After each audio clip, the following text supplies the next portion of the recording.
Hey everyone, and welcome back, and thank you for being here with us for episode 55. Uh, it's a pleasure to have you on this wonderful Wednesday. And without further ado, let's do a quick introduction, recap, and get right to it. Starting with Mr. Michael Powell. Please tell me who you are, who you're playing, and what your pronouns are. Well, not only is it wonderful, but it's also quite warm.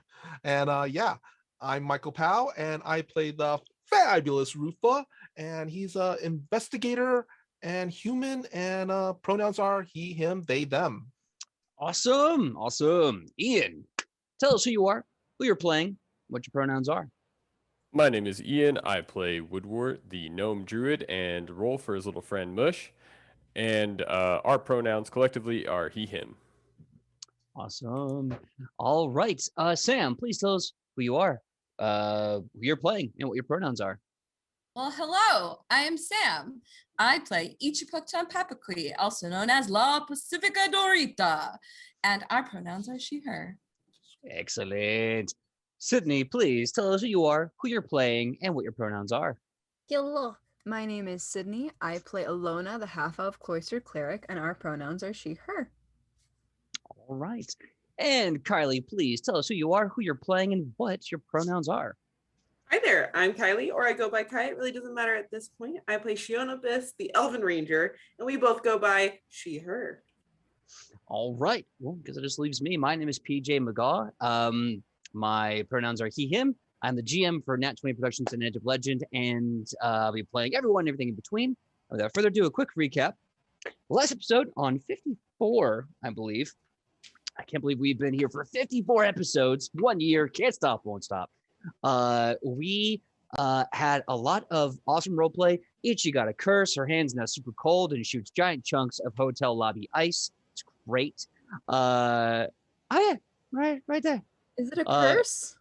Yeah. I thought it was just a rune. No, if you She kind of did the same thing to Larian. kind of, but on a much greater scale with Larian. All she does is curses. She's a Dealing them sorceress out witch. left and right. Yeah, Damn. she's a high level sorceress witch combo. You know what are you gonna do? Worth it. It's worth it. Rufa invented boba tea, which I think everyone is extremely grateful to him for that. And yeah, just a lot of fun role play and some other choices like making a deal with Felix Chance. And then thanks to two really amazing hype trains. Again, thank you, Legends of Chat, for that.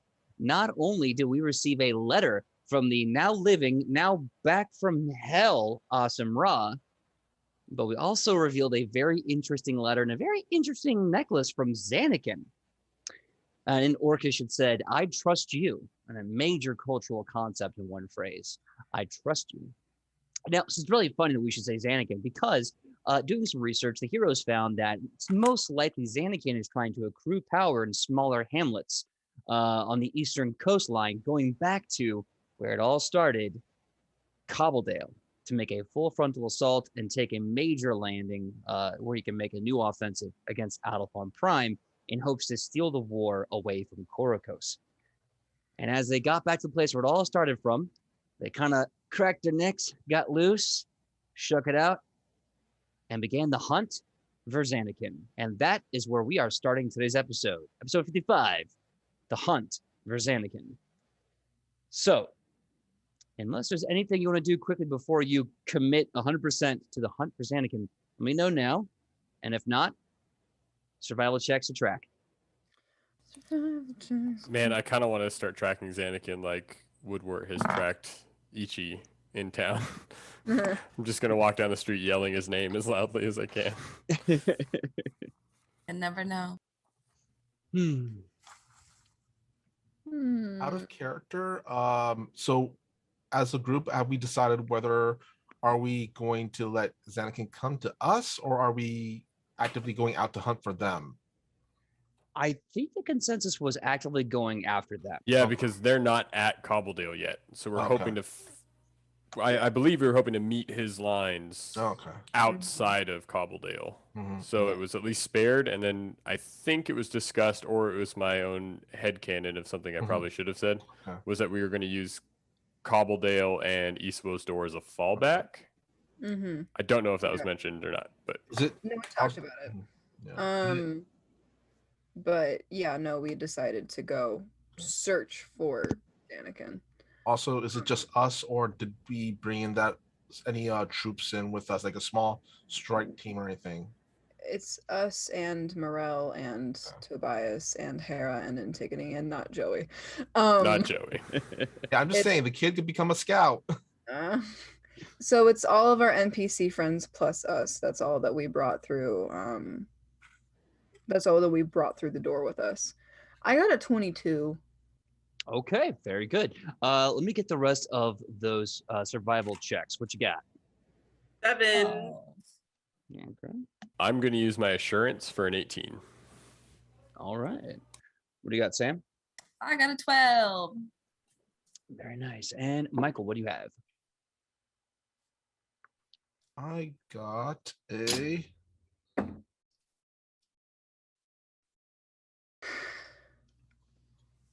17. Okay. Nice. So, you all begin your trek. You start looking for signs of orcs, tracks, footing, everything else like that. As you go through, eventually, Ilona, you start to notice a small trail that, judging by the way the trail breaks through the forest on the eastern coastline, this forest and trail leads to a small hamlet, a very small village, maybe like 20 houses and a well. And this does kind of fit the description you got earlier that Xanakin's been attacking these small hamlets up and down the coastline. Okay. I'm going to relay this back to the team. So what direction where exactly are they leading? So you're kind of curving down and around the coastline. So you're going about south by southeast, somewhere in that general area. They continue to lead south, but a little westward off the coast. So southwest exactly. Okay, southwest. Is there any proof of like, is it just troops? Did you say that there were siege spears and I got distracted and I was writing and I missed it? Were there any siege? Are they dragging things or Yeah, is there wagon wheels? Yeah. Good question. Good question. What you can tell is that there is heavy indents, but you can tell that they are about the size of like 2 or 3 human feet, but they don't have the same kind of small linear line as a wheel. You can basically assess these are orc footprints. More so, these are orcs moving. I'm gonna regret saying this. Orcs moving in a single file line to hide their numbers. Okay, Obi-Wan. Yeah, I was gonna regret it. But basically, it looks like a lot of weight from a lot of not a lot, but like concentrated amount of orcs. I've been walking through this area. You can even see some of the trees and foliage kind of breaking from probably movement breaking off the road and into the denser part of the trees. Or concentrate. I got a dirty 20 on my perception check. Does it look like troops are also moving through the brush to hide their tracks? As in, we have a line down, but either side of it's covered in brush. Are they like bushwhacking on either side to further mask anybody else? It looks like, it almost looks like, from what you can tell with the 20, they're breaking off one by one, but they're still keeping the general proximity around the village from the trees. And you're kind of seeing that there's not like, it's not like 50 different orcs. This is definitely a unit. Like on average, maybe hard to tell with all the rain and everything, but maybe like 5-10 orcs most. So I think kind of describing that back, and I guess honestly just comparing notes and things we noticed with Ilona, because she got a way higher number than that. But I think Woodward, he steps up for a second. I think there's only about 10 of them, And if we're going to this small hamlet, there's nothing to be said that they aren't already there and hiding in it. We may not want to use the main road to walk in, because if they're attacking these small towns and they use one as a trap, maybe that they know where we're coming, since I got a letter from Xanakin, we may not want to just walk into the middle of that town without looking around a little bit first. Well, Woodward, since the woods are your specialty, do you want to take the lead on that? Oh, yeah, I can try. I'll definitely, I mean, you're the one who found the trail, but yeah, I'll give it a shot. I've just been reading the Forbidden Book a lot. I've been studying it. I don't know why. I'm just really obsessed with it. So Yeah, I I mean, think that's what helps. right, go for it if that's what you want to do. I think I can also get Mush to help me. First off, Woodward is now going to jump on top of Mush so you can ride him now, because Mush is a medium creature. Oh yeah, because Mush is level 4 and he gets medium level 4. Yes. We have a So- big Getting badger. so big. Yes, he's technically a medium size because he is now a mature badger, which makes badgers really, really big in the Pathfinder universe. That a full-grown badger is big enough to ride on for a child. And then he's going to use his survival check along with mine because we can aid each other. All right. Beautiful. My survival check will be a 26, and it will be aided with a 19 by Mush. And we are both sensate creatures, so 30 Okay. feet around us, we can sniff things out. I actually love that is what's happening. So you saddle up on your battle badger and you start moving off into the forest. You start tracking these footprints. And as you kind of get off the beaten path and start following them through the forest, you start to realize that these tracks are very old. The rain that's been happening in this local area has made them look fresh a little bit, but once you start getting to the more densely covered canopy of the forest, old tracks, smell them. You can smell orc faintly, but it was there, and you can smell that they were just concentrated in this area. And then a bit of adrenaline, and then movement. You kind of smell this movement, and as you're smelling the movement, you also cannot help but smell the kind of sick, sour kind of the sour kind of smell of something burning but wet. You know, like when you put out a fire and it's been cold and wet for a while to the point where the smoke is gone. Yeah. And we haven't laid eyes on this town yet. It's just what I'm smelling as I'm tracking through the woods, correct? Yeah, if you make a free perception check with a +2, because that crazy survival check, I'll give it to you. Sweet, that is a 23. As you start looking through the forest, sorry, you notice there is a series of small houses kind of lifted up on stilts, and two of them side by side, and looking kind of in between them, you can see a bunch of townsfolk just kind of hands on hips looking around, just kind of talking to each other. And does it look like they're dealing with a crisis, or does it look like they're just like disappointed with what's happened lately? They look like someone that's standing outside of two cars at a car accident. Great. Okay. Just like, yeah, like, well, this sucks. Like, I don't know what to say. This sucks. Woodward is going to relay that to the group. Guys, I don't think the orcs are here. It looks like something may have happened. We should probably just get up and going. We can use the road. let's do it. Let's go. Yeah, I agree. Stay on the main path. We don't want unless to something ask. comes. We don't want to ask the villagers what happened. Oh no, like we're gonna. I mean, sorry, heading up the path to the village. Oh, okay. Like we don't have to like snake around to figure out who the orcs, if the orcs are there, because clearly there's just a bunch of humans standing there, and that wouldn't be tolerated. Right. Yeah. Yeah. All right. Let's address the town folks. Town folks, what have happened? What have happened here? What hath happened? Okay, so at this point in time, you all can decide 3 checks. They're going to give you some basic information. These checks will allow you to kind of skim some clues as to what's happening. You guys make a society check. You can make a warfare lore check, or you can make a religion check. You guys got this. Yeah. I had the badger, and I headed you to this town.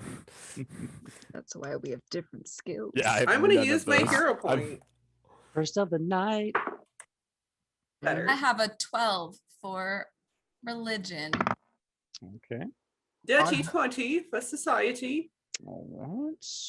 I have a 29 for warfare lore. Of course. And I have a 27 for religion. Okay. So warfare lore. As you're all looking around talking to the villagers, we'll get to what they say in a second. Michael Powell, you failed to miss giant wooden boxes or barrels. Basically, it looks like they came from the local village and they're a little beat up, probably from whatever combat or violence may have ensued. And inside this barrel or box or crate, there's like 4 or 5 of them scattered throughout the town. You can see massive orcish weapons, orcish war spears, orcish punch daggers, orcish battle axes just crammed in there. And you realize these are weapon caches placed in these villages for further use later. Is there anybody near me right now? Most of the townsfolk are in the center talking to the rest of the party. So we will, if you want to follow up on that, we'll do a little bit of talking after the other rolls, and you can jump in on that a little bit. Next up, I think Sidney had the really high religion check. Yarp. Looking around, you can't help but notice hidden in between 2 of the buildings, kind of tucked along the side, a very similar kind of ramshackle jury-rigged thing that you saw in Bryax. A green painting scratched with someone's bare claws in just a cacophonous, chaotic collection of claw marks.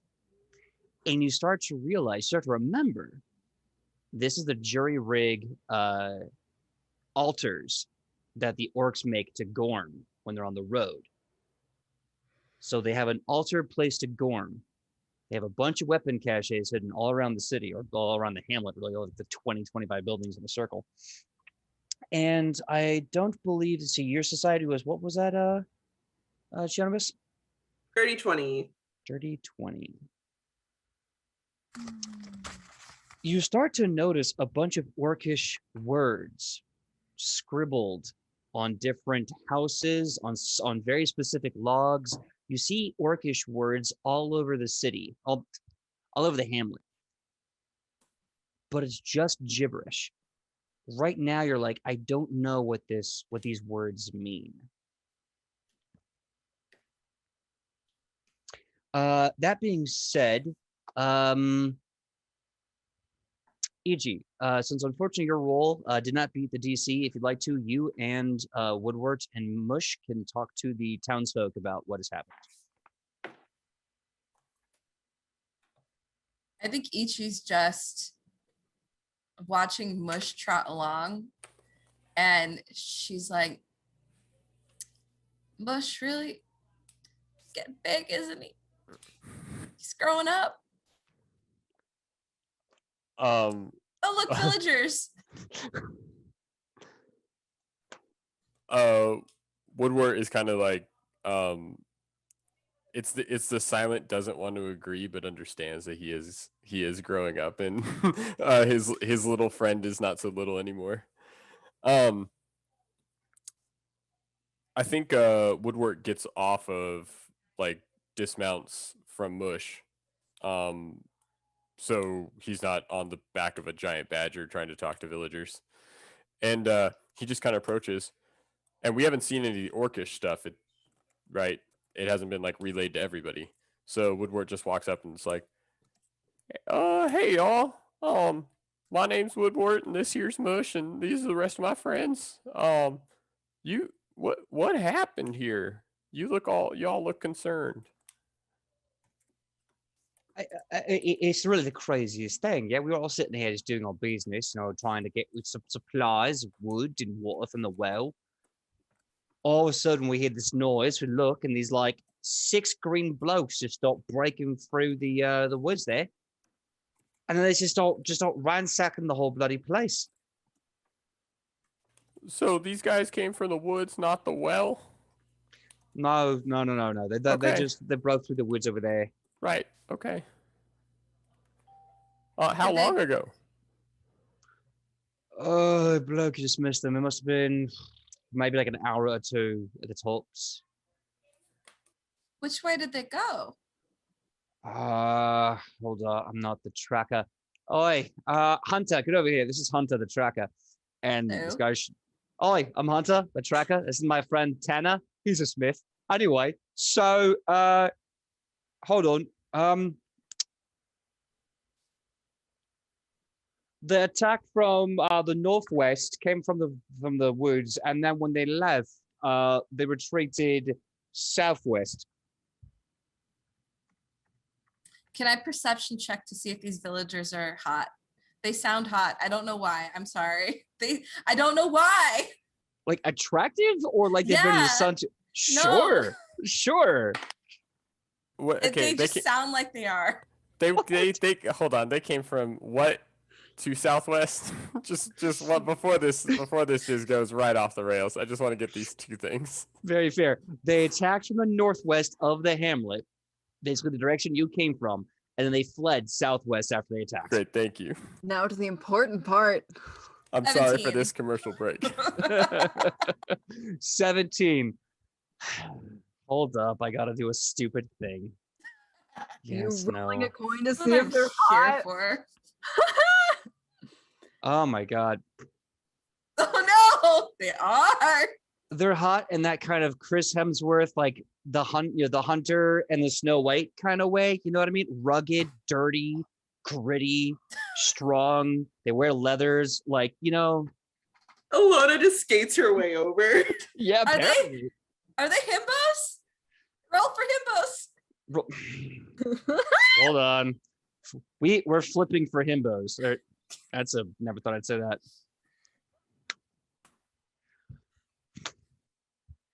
And they look at you and they go like, yeah, listen, mom, I want to say like, I really, really respect your muscle. You look really strong. And if you could teach me a thing or two about like being a better, lumberjack, I'd appreciate the instruction.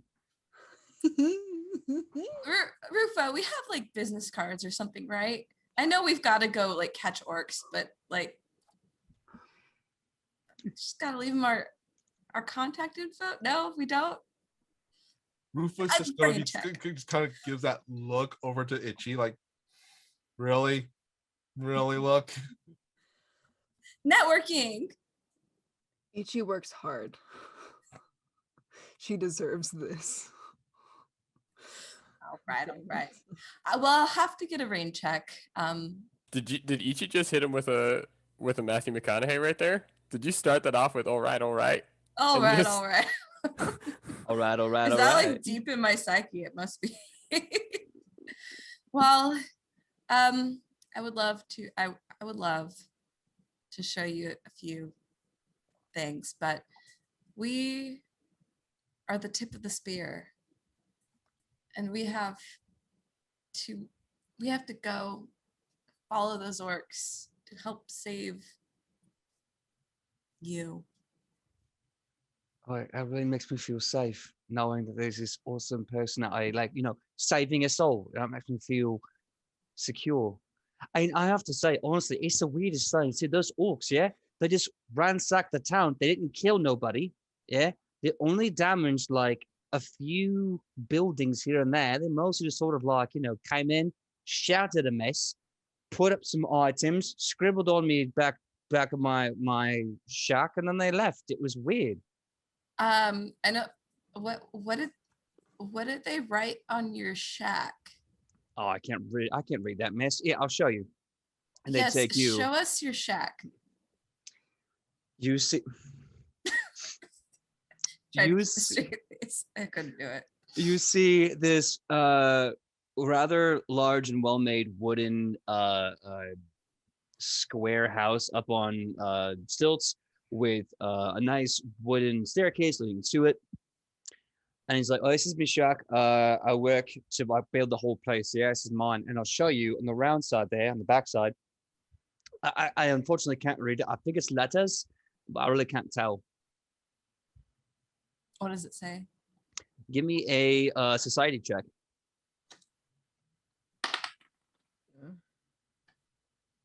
Anyone else reading this with me? Because that was a 4. I'm reading something, but I don't Yeah, know where I am I think there's compared only to 2 you. people who know Orcish, right? Yeah. There's only 2 people that know Orcish. Only 2 people can roll society checks. If you guys want to assist each other, I think there's been enough time at this point. We can do that. Maybe like- Shionavus is standing there pointing with me to the shack. So it's not all of us where I'm like, that one's a D. I know that letter's a D. I don't know any of the others, but that one. Where that's a K. Yeah. Well, I tried. Oh my god. So what was that? Was that does check? that- I'm so sorry. Does that give me advantage because my first one was a 4? Technically not advantage. They have to roll and they give you a bonus to that. But if you want to use a there hero we go. point, you can do that too. Ooh, don't want to Use it. spend it. Use Ah! it. We'll do something Okay, cool later. Fine. I'll just have Alright. to come up with a pun because I know what PJ wants. All right, using the hero point. It's not that much better. You said it's society? Yes, ma'am. 10. 10 total. It's gibberish. Like there's words and there's letters out of place. You have no idea what the heck this is trying to say. Ichi's like, so you built this shack with your own hands? Yeah. It took me like like a few days, maybe like 2 or 3. You know, go out there and like knock the trees down, make me a rope out of like leaves and vines. But yeah, it took me about a few days. Wow. Yeah, and someone went and wrote on it. That's really jacked up that they would do that. You're really trying, aren't you, Sam? Take it. Take the hero points. It's yours now. Have it. Woodward gets a dirty 20 to figure out if the shack is tin roof rested. It was tin roof rested. Okay. Yeah!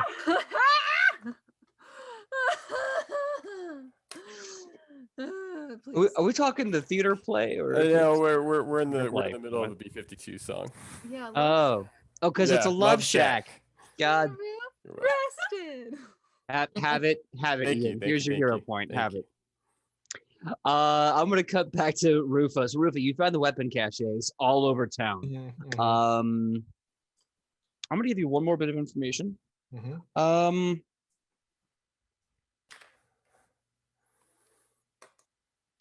You can tell from the damage spread out throughout this hamlet, if it hasn't been already apparent.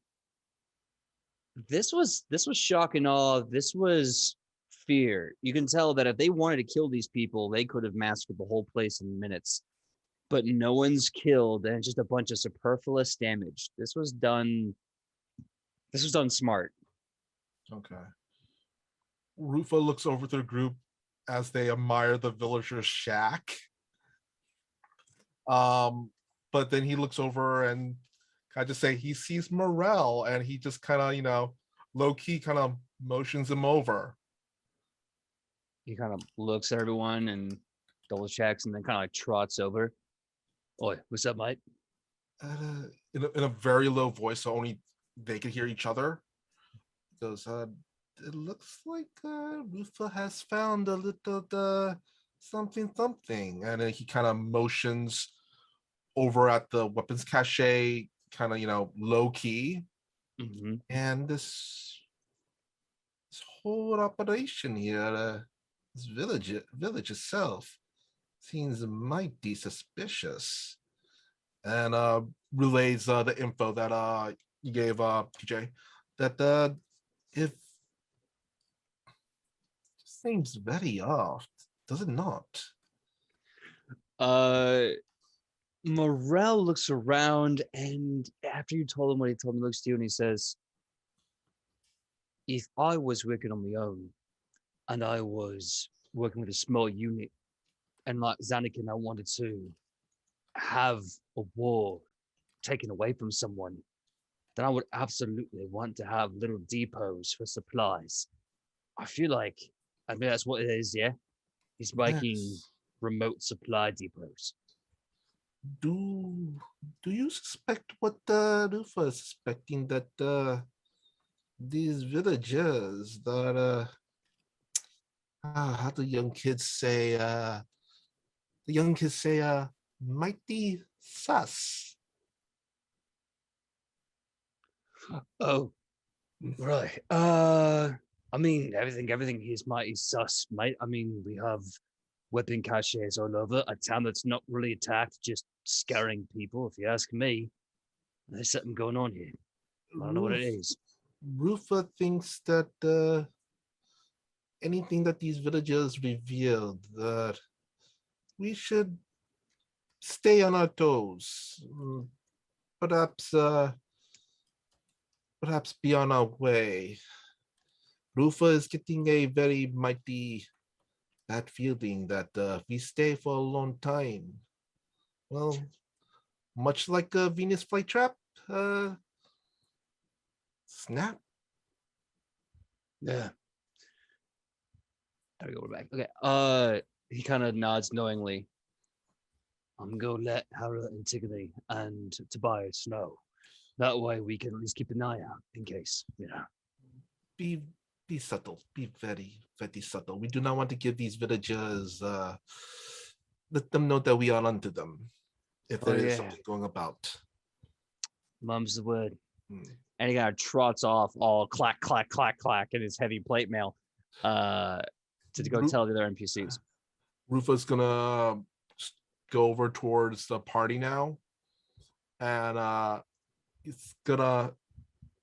Do I need to roll a deception check or anything like to just kind of low key, kind of hey Alona, I want to talk to you for a second. You don't have to roll anything to talk to Alona. Okay. Go right ahead. Rufa is kind of, he has his fan up, but under is like just kind of like doing this, kind of like come over here. It's like looking at you, like giving you that look, Secrets don't make friends. So Alona, I assume, has been looking at inspecting this Gorm haphazard thing, and then notices Rufa and immediately walks over to him. I don't have a fan, but I want one. Rufa's gonna lean over to Alona. He kind of puts his fan over his mouth. Alona, friend Alona, Rufa has discovered that there's something that we perhaps should be on our way and be on your toes. These villagers might not be what they seem. Oh, sure. Let me get everybody. Alona calls out to the rest of the party. We have to go back to Adelphon Prime with this important information. We're not gonna track Xanakin anymore. We're going home because that's where we belong. Rufa just kind of gives that wide open-eyed look over to Alona, going,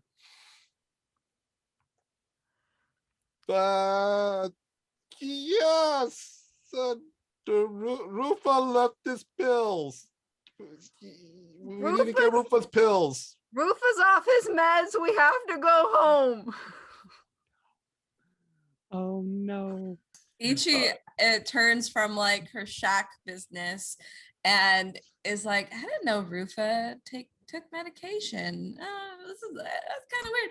Well, all right, Tanner, Justin, really good So to meet you. it was a pleasure to meet you too. So yeah, Tanner, Justin, Hunter, we have Hunter. Mike, and we have Mina.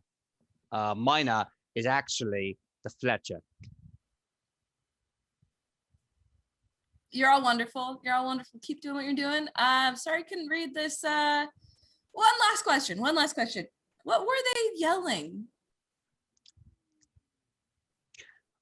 Well, I couldn't understand because it was like mostly in Orcish, but how would you describe it? It was like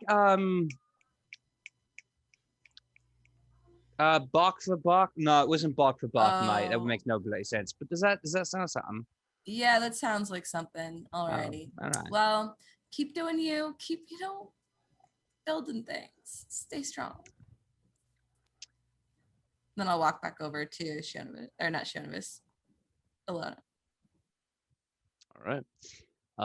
Everyone ready to walk over to Alone and have a great 9-person huddle? I have a question. I have an answer. While I'm looking at this gibberish, does it actually look like Orcish, or does it look like someone's trying to fake Orcish? Does that make sense? Yeah, it does absolutely. Give me a perception check. I'm good at those. Not today, though. I hung out on a 20 for a hot second, then turned to an 8. That makes it an 18, though. 18. Up there. Yeah, sure as rain. This is Orcish, 100% Orcish, but it's written in such a way, almost like code. It doesn't make any sense. Weird. Okay, I'm gonna make my way towards Alona. All right. As we're kind of all gathering up, kind of Rufa kind of under his breath goes, just act normal. We might need to we'll talk more when we leave. But we are in a somewhat bad position. Just act normal. Act normal. Act normal. Smile. Man, I really hope Rufa doesn't go crazy because he's off his meds. That would be so bad. We should leave right now. Alona, you are not helping. You are really not helping at this moment. But Rufa, I'm projecting. We're leaving. It's good, right? Come on, it's acting, Rufa. It's what you want. Can I whisper to one of you two? I'm trying to decide. I'm gonna flip a coin to figure out which one of you. Okay, I'm gonna whisper to Rufa. Rufa, what is going on? You guys are acting super weird. I'm whispering. Rufa's gonna whisper back. There is a high chance that not all is what it seems. In fact, there is also a good chance that this might be either a trap or we might be in enemy territory. These nice people? Shh. Freaking Hunter? Tanner? Mike? What kind of enemies are named Mike? I mean, but if that's what you think, what should we do? Let's first regroup outside of the village. Rufa has already talked to Morel, and he is gathering up Tobias, Antigone, and Hera. Okay. Where's Woodward? I'm just kind of following you guys out. I think at one point, Woodward just kind of generally asked the group as we're leaving, hey, why do we all need to go get Rufus meds together? I'm Yeah. like, it just seems like it's strange that there's all of us going at once, and it really sounds like a one-man job. But, and he's just not laying into the... Because that's what friends are. They go do things together, and we have to make sure that Rufa's happy, healthy, and safe. I mean, I'm not gonna argue with. Yeah, okay, yeah, right. Just Sure. kidding. We'll just, and I guess we leave the hamlet. All right, so you leave the hamlet, you go back to the main road. All 9 of you kind of like make a powwow, and Morel just kind of goes, "All right, so last I checked, yeah, I was talking to Ruther, and we kind of realized that the city was weird that the orcs attacked it, didn't kill anyone, mostly made a ruckus, and left a bunch of weapons behind at a weird cipher. Does anyone else have any ideas about what the bloody 9 hells could be going on here?" And Rufa does not take bills. Just FYI. Oh, we're not. Yeah. I mean, I know you told me what was happening, but I kind of thought that was part of it too. Sorry. So maybe they know we're coming. Maybe they're luring us in a certain direction with like a few orcs while some other go somewhere else. Or maybe Xanakin isn't actually attacking these hamlets to hurt anybody. Maybe he's just pretending like he's doing a good job to show Korikos he's doing a good job, so he doesn't suspect that there's a coup going on. What made us think that they were in on it? The villagers. They were too good looking. It's like you don't put that many hot dudes in one little hamlet. Like building a shack, sure, maybe Hunter, but Tanner? So you're saying they're paid actors? Rufa kind of sighs and just goes, "Well, honestly, if Rufa was in charge of was in Koroko's Xanac, fudge, I'm forgetting. I'm mixing up Xanakin and Korikos. We're out of character. We're after Xanakin right now, right? Yes. Yes. If Rufa is was in Xanakin's what's right mighty big shoes right now, what he would want to do is secure a supply depot, have places that possible to regroup, to resupply, logistical things. We've seen this before, when from other places around Cobbledale, from the original attack. Does that mean we should try to find out if he's already hit another hamlet? I mean, we're only an hour or two behind him, right? Do we know of another place that's lying around here to figure out if they've already gotten hit? Real quick, he looks over at Itchy and Shonobis. Those Orcish writings, did they make any sense? No, from what I could gather, it was just a bunch of kind of scribble-ish, maybe code. Rufa takes out a piece of paper. Do you remember? Can you translate it to common? It could be a cipher. I don't know, GM, can I? Yeah, you can make another society check. I will try to remember too, now that my mind is free from the cloud of the men. Can I roll to assist to see like if she forgets any pieces? If I remember. Yep. Absolutely. That's not gonna help. So our theory is that Xanakin hired all of these close to union actors for their first SAG gig to get their last voucher, and they all just happen to be male models.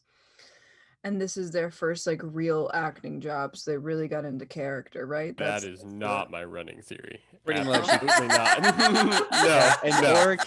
An orc called Central Casting was like, "Yo, I need 30 smoking hot, probably English people by 9 a.m. tomorrow." And they were like, "We got you."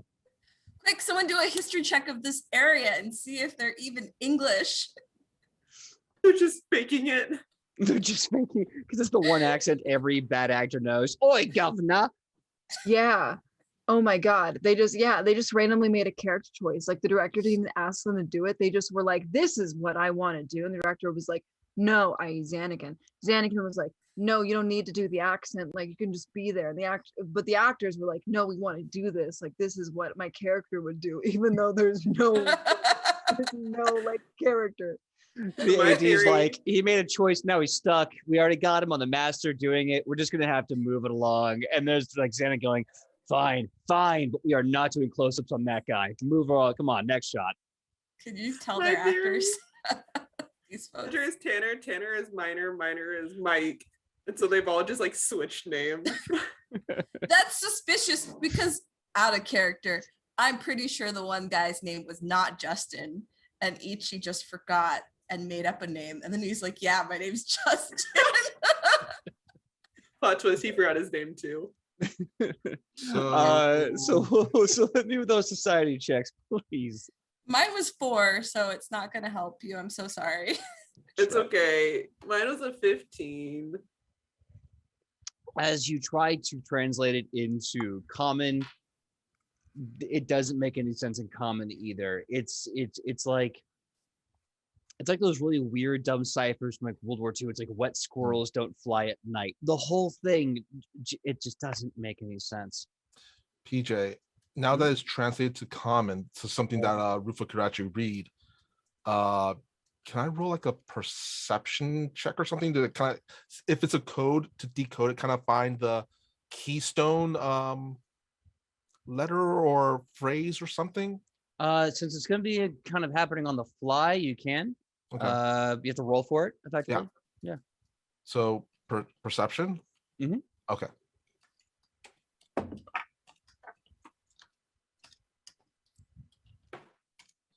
see. And I get the +1 because it's part of the Green Army thing, right? Oh yeah, definitely part of the Green War. All right. That is 28. 28. Okay, so it is filled with a bunch of references that culturally don't make any sense. The best you can understand is it is a message that is left behind for other orcs to find and possibly understand that maybe this is a safe haven, or maybe, hey, there's weapons over there in case you need more. You're not entirely sure because you don't speak Orcish, but you're kind of more like just thinking, well, how did I find this? What would they use it for? And you're going from there. And in your mind palace, that's the best way you can like reverse engineer it. Rufus, he's like staring at the piece of paper. In his mind, he sees the words, letters they're arranging themselves, rearranging themselves, gibberish, something that kind of makes sense. And but in the real world, he has a piece of pencil. He's basically like making notes and moving letters and words, and kind of like a word scramble. Guys, remember that from school? Back in the Scholastic magazines. Yep. Oh my God, love those. It is definitely a code. From what Rufa can make out, the code apparently says tells any wayward orc that this area is a safe haven for them, and if they are in need of to re-equip themselves, there are weapon caches abound. So Rufa definitely thinks that the hamlet up there is working with Zanakin. You do remember also the villagers did say that after they attacked from the northwest, i.e., basically where you guys entered the village from, they attacked, set up shop, and then left southwest, moving down and further to other hamlets. You would also know from looking at the local map, the hamlets are not on the map because they're technically too small to create a census for.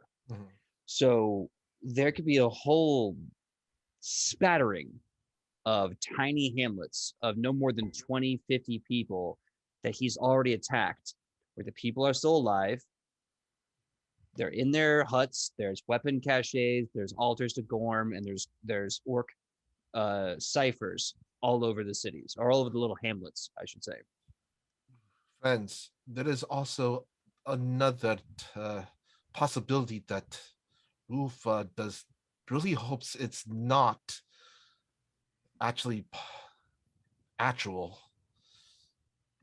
Zanakin could be holding some of these hamlets hostage forcing him to work with him. That is another possibility. Well, isn't the okay? So he doesn't know we're here yet, so we'd be giving up an element of surprise. But wouldn't it just be easy enough to go back and ask him if we can get rid of the weapons for him?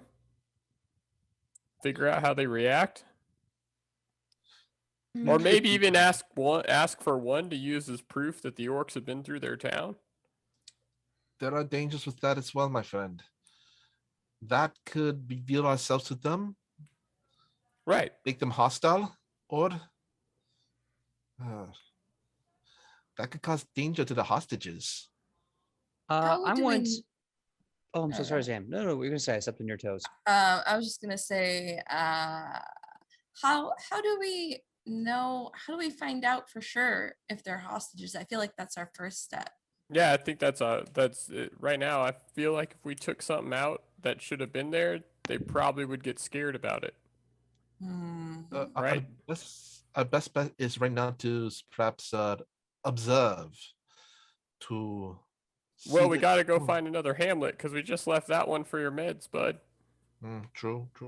We could go back and say, "Oh, it was in his back pocket the whole time." Right.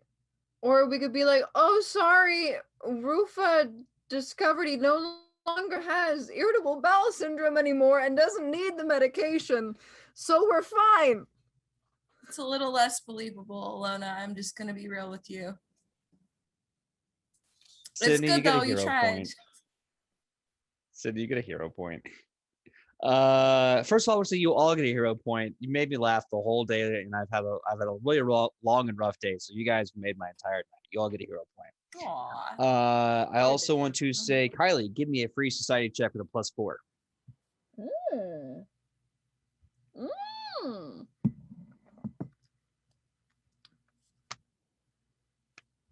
Well, my dice haven't been nice to me today. You also They have got not. hit, right? Just now, if you want. But with the +4, that makes it 17. I don't want to push my luck. Okay. So I'm going to say 17. Okay. 17 is a good, solid number.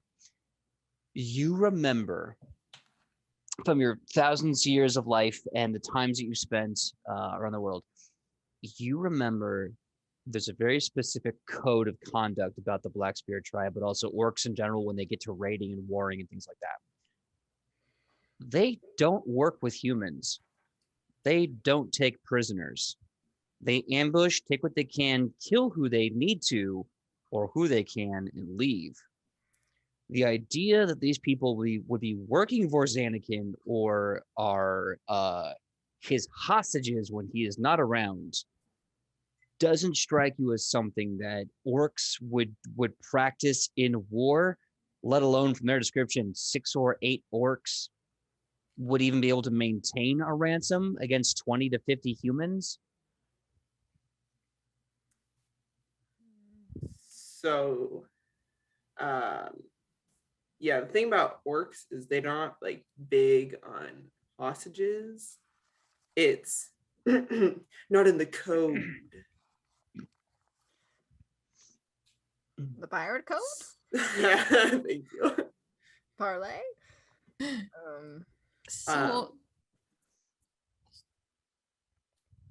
So them having humans as hostages is kind of like I'm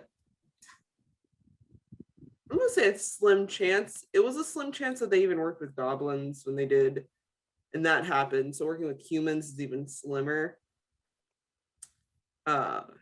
So just as a heads up, I'm not trying to discourage any ideas or anything, but So we're thinking maybe then these orcs are a faction, like Alona said.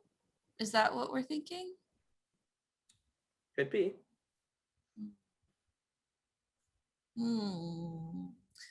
I mean, okay, so hear me out. What's the worst thing if I just go back in there, find Tanner, and ask him what's going on? Like, what's the worst that could happen? The only way I'll let you do this is if I can spot you from like a tree, like a nearby tree, and make sure nothing goes wrong. Like a wingman. Yeah. Make sure nothing's gonna go sideways. I mean, I well, guess more yeah. like a sniper, but Oh yeah. That's fair. I like wingman. It makes it sound less hostile. Mm. All right. What do you think? Should I do this? It just seems like What makes you trust Tanner over Mike? I don't. I just think that like, well, they all built the shacks. I mean, there's so many options. As long as you just don't go into the shack. No. I'll never do that. Unless they asked. Unless like they were like, like cool. But we don't know that yet, so. You can only go into the shack if Shionibus can still see you. It's kind of weird, but no. That's no, I know. I don't like that. You need point of view in case she gets murdered. Okay, but like I feel like that's like violation of privacy, Why? I'm not going in the shack. I'm not going in it won't be a problem. Okay, cool. All right. Or few of us who could possibly sneak in, do some recon, and maybe eavesdrop and hear what they're talking about when we're not around. That could be an option. That's true. That Scatter around the town. Yeah, sneak, like be sneaky sneaks. PJ, I have a question. I have an answer. Do I still have that scarab that I have from one of my messages? From your Or uncle, did I it fly believe. away? Yeah. Or did it fly away? Hold on.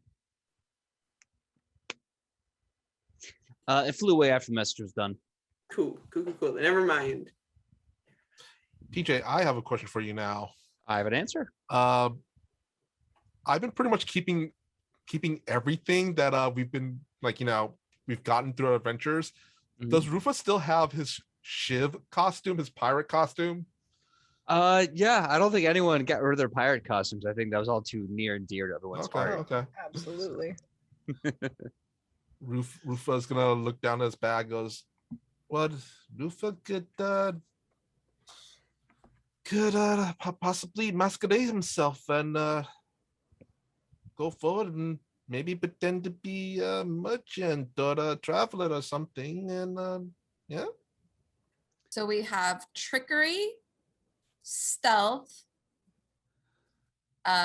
just asking like charisma. At any fourth plan, or are we all just gonna try something a little different? Or we just kind of get creative? Just a smattering. I'd like to see some of the writing. He said it was on the back of the shack, so I'd like to take a closer look at that. And if we all could possibly get some of that, the other clue that I kind of dropped in this case is I got this necklace and this letter that said I trust you, and I'm trying to figure out if that could be a cipher for the words being used, and I'm also want to look at the words through the necklace Oh. because it's Okay. like this glass piece. I don't know. I'm just trying to figure out anything that may put the two and two together. Friend Woodward, do you perhaps have any of your famous hooch on you? No. That kind of went. I used it. I was good times, but I think the last of it actually went to the Lucha meetup after the match. Well, Rufa has an idea. It's been percolating in his brain. Rufa could provide a distraction for you all while you all sneak in, and Rufa could reveal himself to be a traveler. Maybe start the card game with the boys. So it's not. I know it's been a while. You're not going to try to light something on fire. Like you're just going to walk in there as a traveler. Walk in there, traveler. No matches. No matches. It has been a while though, Rufa. Are you sure? Fire is, at the moment, fire does not play a part of this plan. Why don't we do You a at home quick heard that at the moment. at You the heard that. moment? There's a dot. attach that. So let's do this really quick. We'll do one big check, and this will kind of tell you the information you want to know from what you're doing. So if you're wearing a disguise, that's a deception check. Yeah. This will be an exploration downtime as well. So if you wish to, go unnoticed, of course, that is a stealth check. So make sure that make a stealth check. If you wish to use guile or wiles, charisma, you can make a diplomacy check. If you wish to do anything else, look around, ask questions.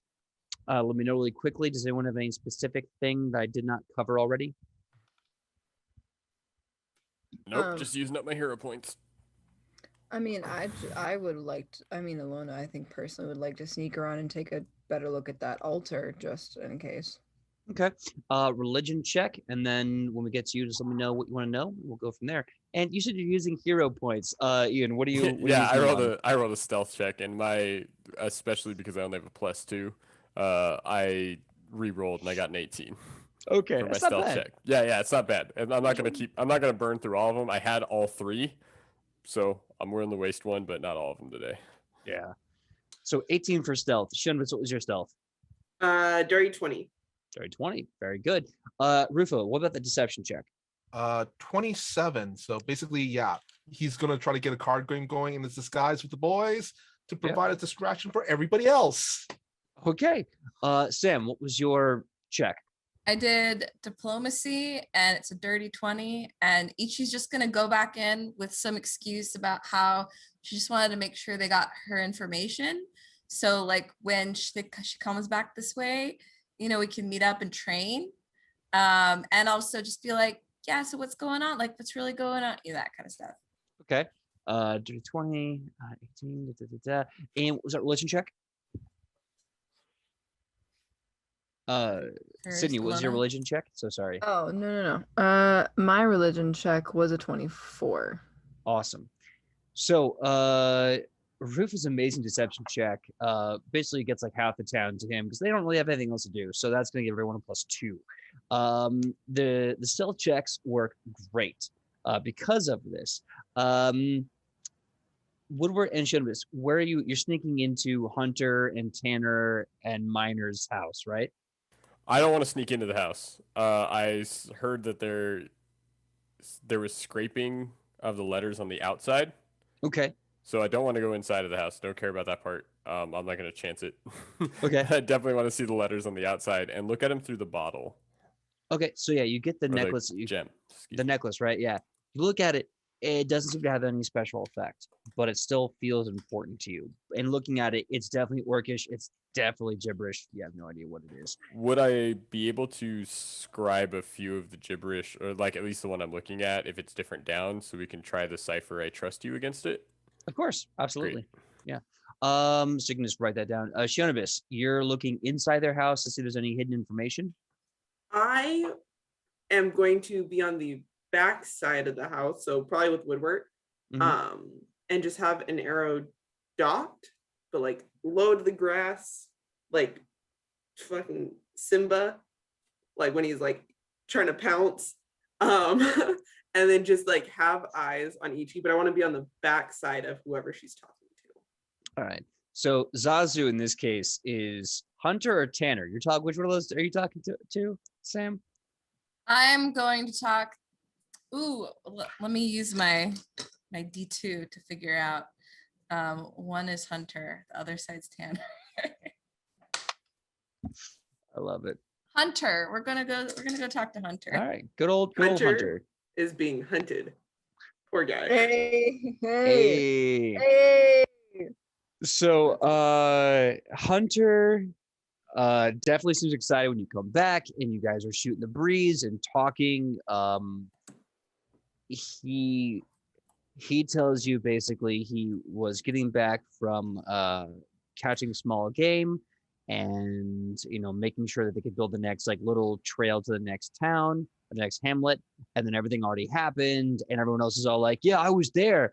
Hunter showed up after they already attacked, and hold on, we get the right accent. Oh yeah, I was here when they attacked, yeah. And then like Hunter shows up and he's like, oh, what happened? And we're like, oh mate, it missed it for like it's much, yeah. And it's like, oh, I missed Man, I really wish I only saw like a few orcs leaving. That sucks. But yeah, no, if you want to come by, he gets out a piece of paper and gets like a quill or a graphite pencil and goes, "These are my coordinates. Come by whenever you want to, yeah, and we'll just like go chop down trees and whatnot." Yeah, like that sounds so much fun. I always used to chop trees back home before I'd get my coffee in the morning. So like, can we just like talk like one-on-one, just like for a second? Absolutely, yeah, sure. Tanner, why don't you take a lap? So, what's up? How can I do? So like, you're cool. You're really cool. So like, what is everyone okay here? It's just like something seems weird. Something seems kind of weird. And you know, like, I'm just a simple luchadora, but if there was something going on, like you could tell me and I could help. Oh yeah. So there is a giant possum. He's real mad. He's real angry. He just keeps hissing at me like every time. And I want to be friends with him, yeah, because he's a cool possum, but he's like an angry possum. And I try to give him jerky. He doesn't like it. I don't know what to do to become friends with the possum. Yeah. That sounds like quite the conundrum. You have what I call professionally a possum predicament. I'm not qualified to deal with rodent issues, but I think you're gonna figure it out. You seem strong and smart. And PJ, is there an equivalent of like an insight check that I can just Make a perception check, yeah. see if he's above board? They Please, sound right? like soccer hooligans who got in front of a news anchor when describing how the orcs attacked, Uh-huh. and then immediately hit on the news anchor by handing them their number. That's such a good description. That's Oh my god. exactly what just happened. Oh my Yeah. gosh. Just sitting there like, oi, freaking West Ham here. You just missed it. You just Wait. missed it. Just going in. It was an all row. What a laugh. We beat up like 3 people. And then we went to church. We prayed to Jesus. Like, you know, like that kind of scared. Oops, I'm on camera. Kind of. Oh my god. So I'm gonna use the hero point for that because that was not good. Okay, that's better. 26. 26. Above you- board. You get a feeling that this guy is 100% being honest with you. You know, he's just a simple tracker for a hamlet of 50 people who saw some violence, but no one got hurt. And you're also getting the feeling that he's like he's kind of shy around you. Like he doesn't know how to like talk to you. But at the same time, just all muscles, no thoughts, big brown eyes, no ideas, just having a good time. Head empty. No think. Yeah, oh, big time. Okay. Ichi just is like, thank you. I'm really glad that I got to come here and spend some time with you. And just one second. She goes in her bag and she rifles around and she pulls out a crumpled piece of paper and like flattens it out against a tree and hands them the slip of paper. This is a coupon for the Ichi Latte special. If you ever, go to the city, to the Bun Boys, it's named after me. Just like a token of like affection. That sounds real, yeah. No, I just make my coffee on the fire, but what's a bun? Oh, you poor man. You know what? It's better that you not know. At least until they get a franchise over here. But you have a wonderful day. Good to meet you. Finger crossbows. Pew, pew, pew, pew. She gets out of there. All right. So, Shanabis, you're watching this completely ludicrous display. And at no point do you feel like Hunter is in any way a threat to anyone but himself. He is fine and he's holding nothing aside. He doesn't know what's going on. Was Tanner, when he ran off, acting sketchy? No, he was again. No thanks. Just face. Just do. Just do. He's like, oh, okay, I'll take a lap, and he's just running around the village, the hamlet. I think after I was done, I probably would go by where I knew Shionabis was. Like, I think you're like in a tree, right? I'm in the grass. In the grass. I'm just gonna walk by it, and out of the corner of my mouth, just be like, head empty. Don't worry. She's gonna keep walking. That's lame. She's just gonna stand up. Just like as if like this is no big deal. Like everyone knows she was there the whole time. And just like dust herself. I'm like, damn it. And follow after Ichi. Yeah. I think Woodward is going to I think Woodward is going to wait for Rufa or anyone else who wants to look over it to look at the Orcish that Woodward scribbled down and try to use it as a cipher, maybe letters that would match up or against the I trust you, if that's the cipher itself or anything along those lines. I also want to take a look at the paper that he sent me. I trust you with through the necklace. I'm just trying to figure out any way that this is involved at this point. All right. I'll tell you what. Going through the paces, you look at the letter through the necklace. Nothing seems to happen other than the kind of fisheye lens of looking through a translucent quartz crystal of some kind. Same thing. We look at the writing with the word. Compared to what's happening on the scratchings, they don't really seem to add up. Most because this is an Orcish concept, phrase, or word. Kind of like, I hate to say it, like Hakuna Matata. Like that doesn't really. That's a whole idea. It's hard to break down that into a cipher. Right. So you're not getting 1 and 1 plus 2 here. You're not, unfortunately. Okay. Then Woodward's just gonna, when Rufa eventually comes back out of town, is just gonna hand over the extra Orcish to hopefully use it as, if it's a different word, maybe he can start sorting out the code. Okay. So now you have, I believe, all the information in this town. You know that they've moved a few hours ago to the southwest of here, possibly to another hamlet. You can probably start tracking if you want to, or you can do anything you want to do. What else do you want to do while you're here? I think we should head southwest. I agree. I think we should keep moving. Okay. Yes, Michael? I was actually going to say, while Ruf was still playing cards with the villagers, actually, is it possible for me just to get a general perception roll during the game to see just a vibe check? Yeah, go ahead. Perception check for the vibe. Check. Yeah, it's like, all right, friends. Ace is wild, and yeah, hands where I see them here. So, he's like the cards. All right, let's see. Let me do math. 19 on that. 19. The vibe is these people haven't seen card games like this in their entire life.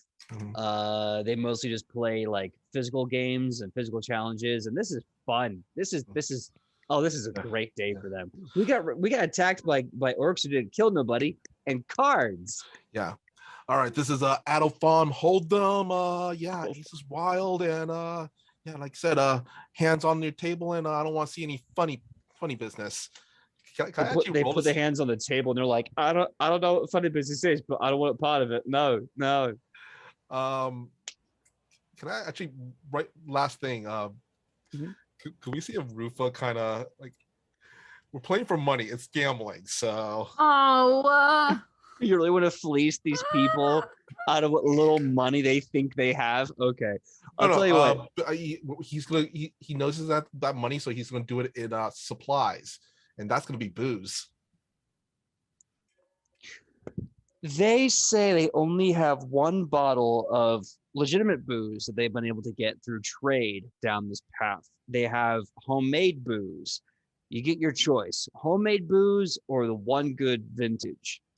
Rufa's gonna go with the homemade booze. Okay. Oh, the homemade booze. Okay. Yeah. Okay. Especially if it has a really high proof. That will be a. He is literally collecting combustible materials in front of us, people. Uh-huh. Yep, So- yep, yep. We knew there was going to be fire eventually. Hey, I We need knew it. supplies. Do you have gasoline and rags? And maybe What do you some ask? matches. Yeah. I have Where are your lantern oil. fire exits? Hey. Just because it's combustible doesn't mean Rufa's gonna use it as fire. There's other ways to use high proof alcohol. I love that. Oh, you don't have fire exits. Unfortunate. Okay, so I want you to give me your choice: diplomacy or thievery check. The DC will be low because it's the homemade stuff.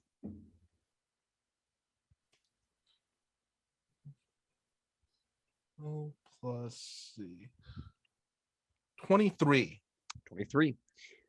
Sure enough, you give him you give him the old razzmatazz. You start making rules up on the fly. You fleece them real fast, real easy, and they just come out with this jug. You know those like gallon of milk you buy at the CVS or 7-Eleven? Yeah.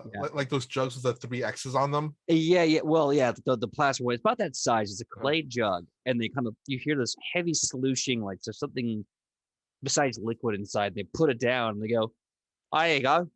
Now I give it 3 more weeks before it hits maximum potency, mate. But once it hits maximum potency, oh, you're in for a good time, yeah.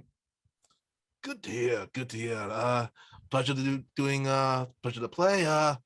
Shiv has to head on out. So Oi, shit. Oi, yeah. before you go, you gotta take a sip. I'm telling you, it's not ready yet, but it's still crack on with the flavor. You should have a bit. Yeah. Come on, Taiwan out with the boys, oi. you know what? Next time, Shiv, you know how he sounds. He has a little throat thing.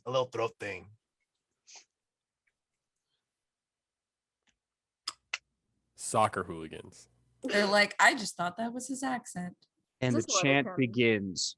Shiv, Shiv, Shiv, Shiv, Shiv, Shiv, Shiv. And they're cheering you on, taking a And- nice swing. Can I roll a? Because we've all done. Well, not maybe not all done this before, but you know how you fake drink? Can I roll a thievery on a fake drink? Oh. You want to give me a deception check as you're Deception? trying to, Okay. yeah. That's actually even better.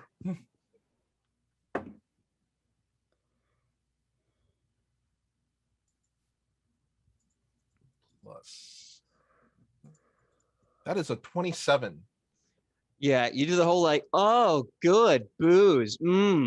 Good booze. This is so good. You know, like, yeah, they buy it, hook, line, sinker. You put it down, and they're like, oi, yeah, Oh, Shiv. That burns. Oh.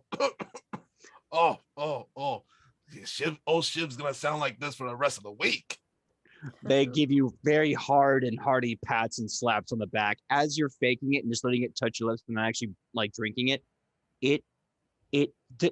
There's so many sensations. The first is the feel. It's cold to the touch, but then it bubbles like peroxide on an open wound when it touches your lip. Then the smell. The smell is like nail polish remover. That kind of really harsh, intense smell. And then the last is the sound. The sound. Once it touches your skin, it starts to have a whooshing sound, like when the sea rolls in on tide. You hear this.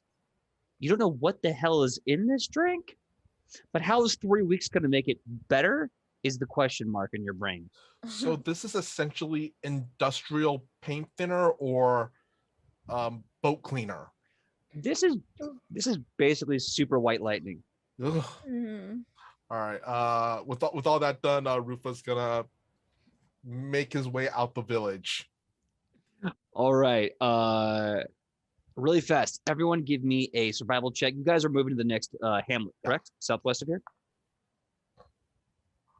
So, Kylie, do you want to do something before you left? Can I get my No? religion?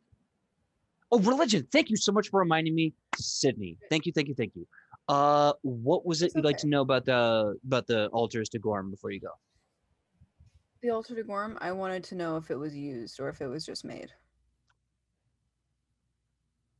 You do note there is the spattering of an offering on the altar. At least you think that's what it is.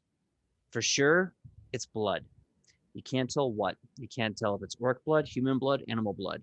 But there's a little bit of blood kind of just wiped along the altar's surface top.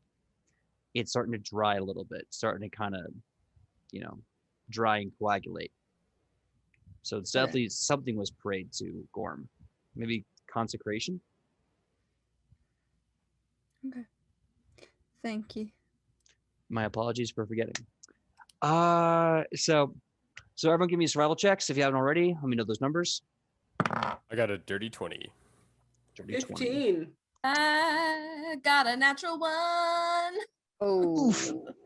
Wait, I always gotta get it to focus because I'm insistent. Well, maybe not today. Oh, Come on, come on, come on. Nope, not man, today. not today. Well, there's a cat though, so. But there's a cat. That little buddy. Oh. He's so curious. So we had a natural one. Sydney, what was your survival check? 24. 4, very nice. What was yours, Kylie? 15. 15. What was yours, Woodward? Dirty 20. Very 20. What was yours, Michael? 15. 15. So I'm going to basically make this a quick cut to montage. After what appears to be maybe like an hour of walking, you get to another hamlet in the exact same state. There's some damage done. Some things are set on fire, but at this point, the smoking is starting to kind of die down. No one in the village is killed. Maybe 1 or 2 people were violently hurt, but their wounds are being treated. When asked why they were hurt, they say they ran at the orcs and started attacking them. Orcs defend themselves, didn't land a single killing blow, just neutralized the opponent and left when their work was done. Weapon caches, an altar to Gorm, the same cipher, some superfluous damage, and 2 wounded but not killed members of the hamlet. Can we get is it possible to get kind of a vibe check off of them in this hamlet just to see if getting I'll save you the roll. It's the same as the last hamlet. They are 100% being as honest as they can. They're trying to give you the reports, and while timing seems to be different who you talk to, the events essentially the same. 6 to 8 orcs came running in here screaming a war cry, made a big scene. They beat down the 2 people that dared even get near them. They set up weapon caches. They attacked their homes. Didn't destroy them though. Set up the altar to Gorm. Started just attack like putting the cipher in to each house, and they went southwest. To clarify, we headed into we used Isuo's door, correct? That's correct.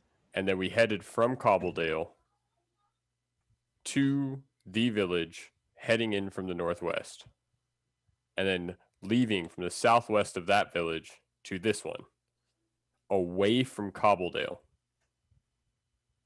Mm-hmm. So Cobbledale is not a target.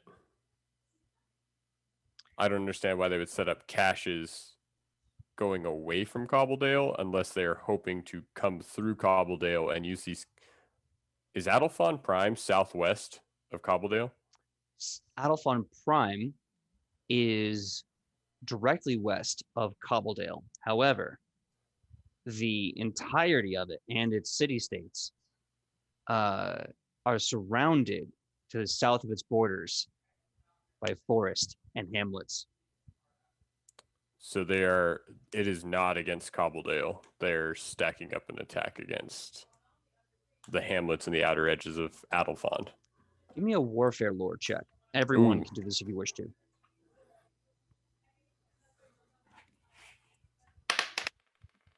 Kylie, you have a question? I'm so sorry. I just saw your hand up.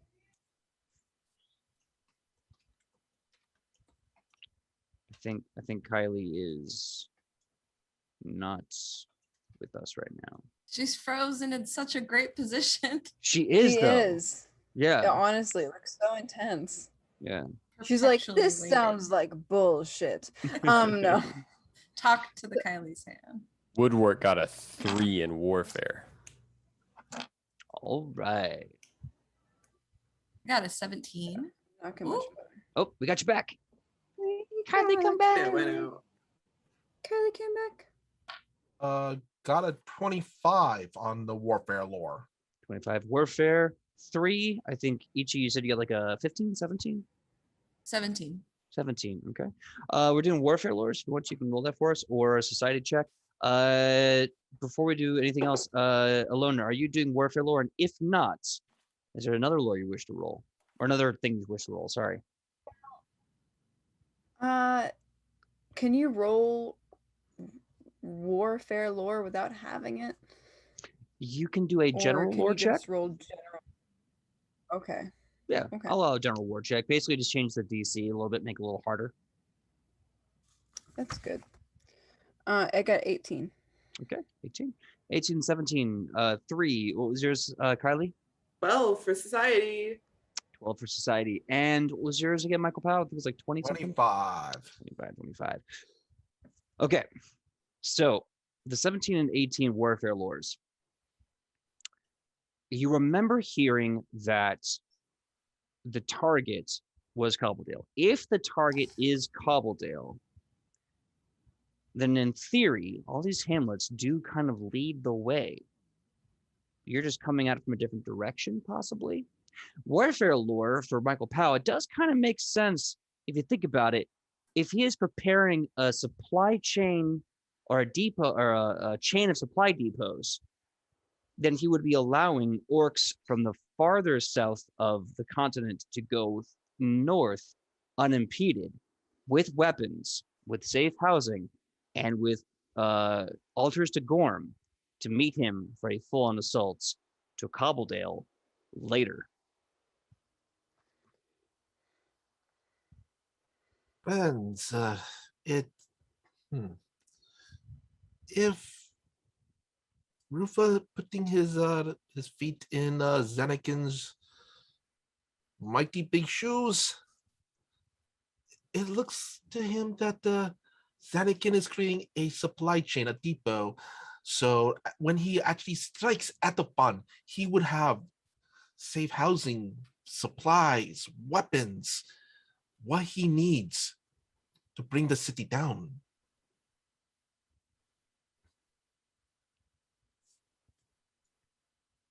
I guess I'm confused about why he wouldn't just take Cobbledale now.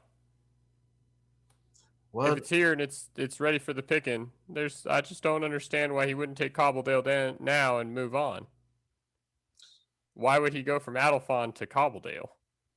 And if he's going the other direction, why not take Cobbledale out of the picture so the orcs can move through without having a war on their hand?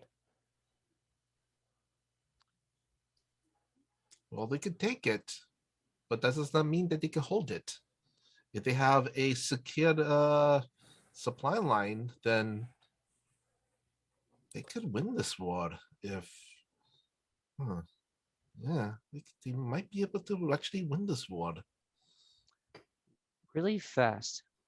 It's been a few hours since you got together, went to Cobbledale, and spent a few more hours going down the coast. The sun is starting to fade at this point in time. You see that it is just about dinner time. It's about time to set up camp before dark. Do you wish to set up camp in the hamlet that you are in, or do you wish to go out into the woods and set up the hamlet, the camp before nightfall? Does the hamlet have like housing for us to use? I mean, it's so small, every house is occupied by the person who built it, basically. We're camping classic style. Okay. So So near the car and with a grill. Wait, we don't have a car. We don't have our wagons anymore. just sit there with like a hot plate. Yeah. Wait. Is there stables or a barn that we could use? Unfortunately, no. All the horses are basically just kind of chilling. All right. Well, cool. So we are going to set up camp, and then we are going to take a 5-minute break. When we come back, you'll see. See you in 5 minutes, 9:40 p.m. PST time. See you then in 5 minutes. I don't like the sound of that. Hey, everyone. Welcome back to Edge of Legend, episode 55, The Hunt for Xanakin. Moving from Hamlet to Hamlet, they have found that Hamlet, good lord, they found that Xanakin has been here. He and about 6 to 8 orcs have been attacking, but not really killing anyone. There's a plan going on. Maybe making a bunch of supply depots, little supply chains along the coast. But it's now a campfire time. You guys make camp for the night. You get some food. Easy peasy with a ranger and a druid. Yeah, you're gonna have no problem getting food. I have no doubt in my mind. So another question is, who wants to do the ships, and who wants to talk to NPCs? We'll do the ships first. We did establish Rufus the only one without dark vision, right? Yeah. Okay, so should Rufus take the first evening shift, so he's not at like full penalties for darkness, if there are any? Absolutely. Okay. I agree with that. That's a good point. And then with somebody who may have dark vision, like, I mean, I could go. I don't mind. I'm just trying to figure out. We don't end up with 2 people. Like, I don't know if Morel has dark vision either, so I don't want him to get stuck next to Rufa at like 2 o'clock in the morning. I can't remember. if Also, I we do have a dark fire. vision. Right. I have low light vision. Yeah, with the fire going on, low light vision should still give you a good perception check while you are doing your watch. Good. I can go with Rufa first. Okay, so we have Alona. Who else is going with Alona for the first watch? Rufa, did you want to go with, or is there an NPC you wanted to talk to?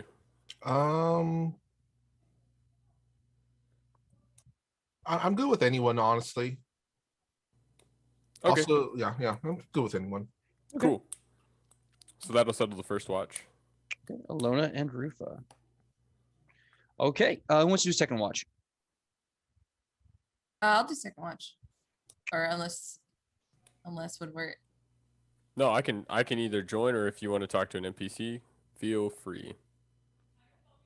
Yeah, I'll just do second watch. Fair enough. Ichi's gonna reflect on the trail of himbos that they've been on. Right. All right, so you're going solo? Yeah. All right, next up, who wants to do watch 3? We can do watch 3. All right. Does anyone want to do the watch with Shionibus? If not, Shionibus, do you have an NPC you wish to join you on watch? Don't matter to me. Don't matter. Okay. Are there 4 watches total? We have 3 right now. Are there going to be 4, or sorry, do we need 4? Generally, we do 3, but we can do a 4th one if you want to get. Oh, okay. Then I'll just hang out with Shionibus. Okay. If we're just gonna do I just want to make. I would rather have a PC on every one of the watches, just in case. Yeah, and there needs to be one more watch. Chionibus would step up. Okay. We know if she don't sleep. Yeah. All right. So first things first, I need to know perception checks for the first watch. Oh, Tay. Where are my buttons? Oh, that's great. 29. Okay. One second, do math. Plus 10. 29. Okay. 29. So the campfire is roaring. You guys have first shift. What do you say to each other as you start to look off into the distance and you hear and you see nothing in the forest yet? Rufa's gonna have the big map of the surrounding area, and he's basically marking the hamlets that they've already went to thus far. Okay. Ilona is going to just kind of side left it next to Woodward and say, next to Rufa and say, I'm sorry I said you at IBS. I didn't know what else to say. I really just, I'm not really good at this whole improv thing. I know you're really good at it, but I'm still learning, so I hope you'll give me some brevity in that case. It is okay, friend Alona. Rufa understands. Not everybody is as talented as Rufa. He knows this. I'm so glad you know. You're so humble, Rufa. Oh, Rufa is the most humble of all time. But anyway, this current situation we are in, it really does trouble Rufa right now. If Zanakin can create the supply chain, not only will he probably bring down Adafon, but he could probably hold it. Well, I mean, that's why we're here, right? We're here to figure out what he's doing and stop him, but also, I don't feel like he's necessarily doing everything by the rules. I think he might also be trying to do some other things as well. I don't necessarily think that he's in Korokos's pocket, which means that we could probably maybe reason with him. I mean, he trusts Woodward. That's got to count for something. To be honest, if he is not in Kurokos's pocket, that worries Rufa even more. For makes him unpredictable. An unknown factor, an unknown equation. That is not good for anybody, especially in war. Well, I thought that was the thing about war, that it was unpredictable. Because if wars were predictable, I mean, wouldn't they already be won? Wouldn't it be like a chess game where it would be so easy, you just had to make the right moves and then automatically somebody would win? I don't think living beings are as simple as that. There is even, in most war, there is usually order. There is a pattern.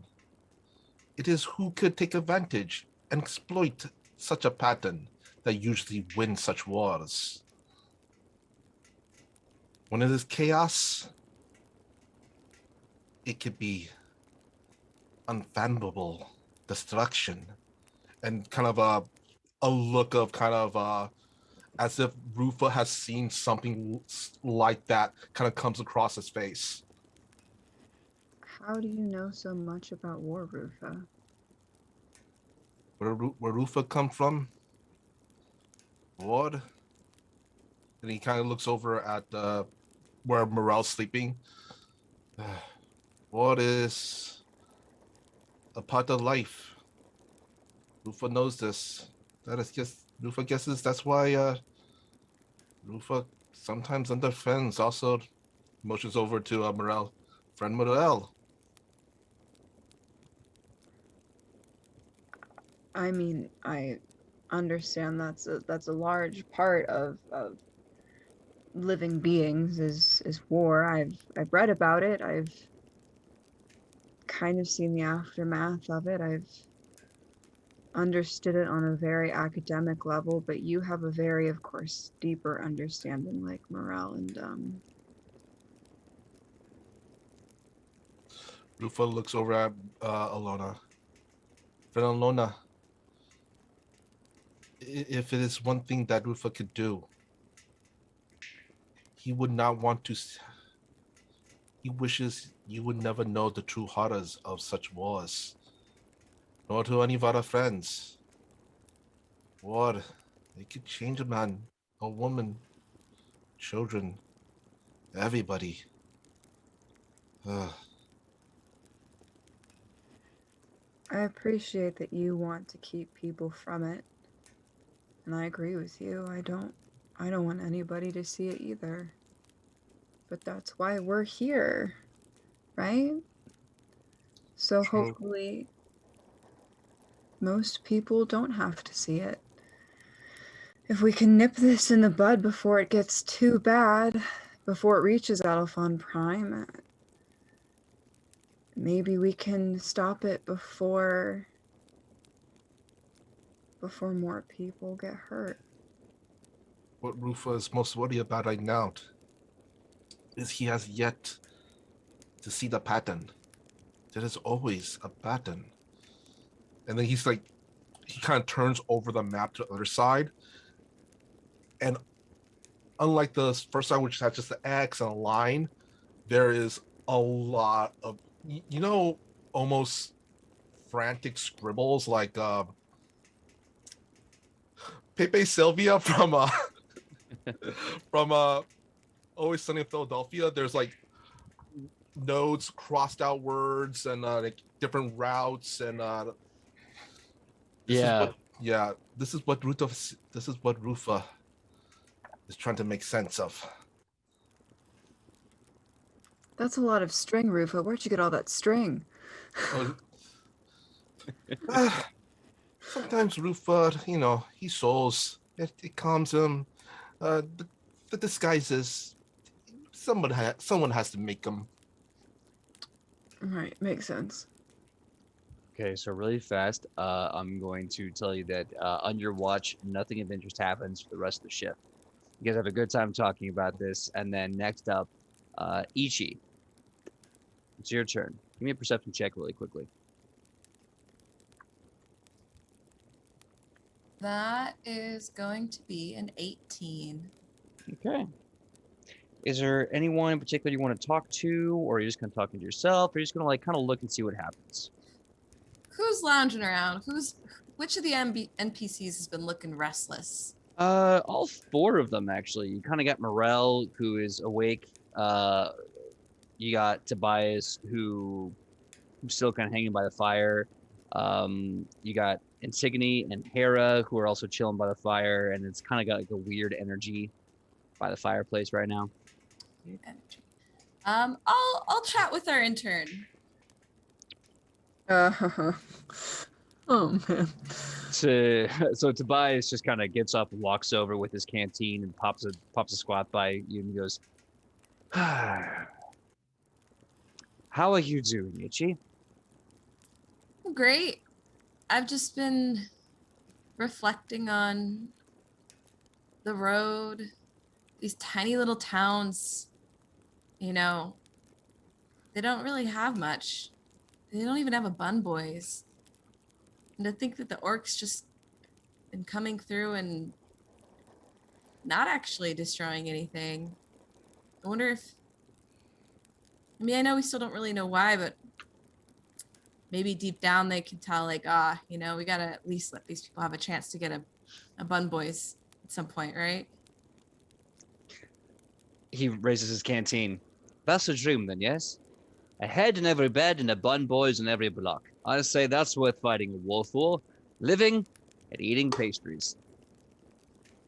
I like the way you think. So anyway, how have you been doing? It's been a long road. We had that whole, I remember you came to my hometown, told your embarrassing story. Not like that's the only thing I remember or anything, but how have you been since then? I mean, good as far as a paladin who has a life or death oath to you all could possibly be. Give me a quick perception check on Tobias.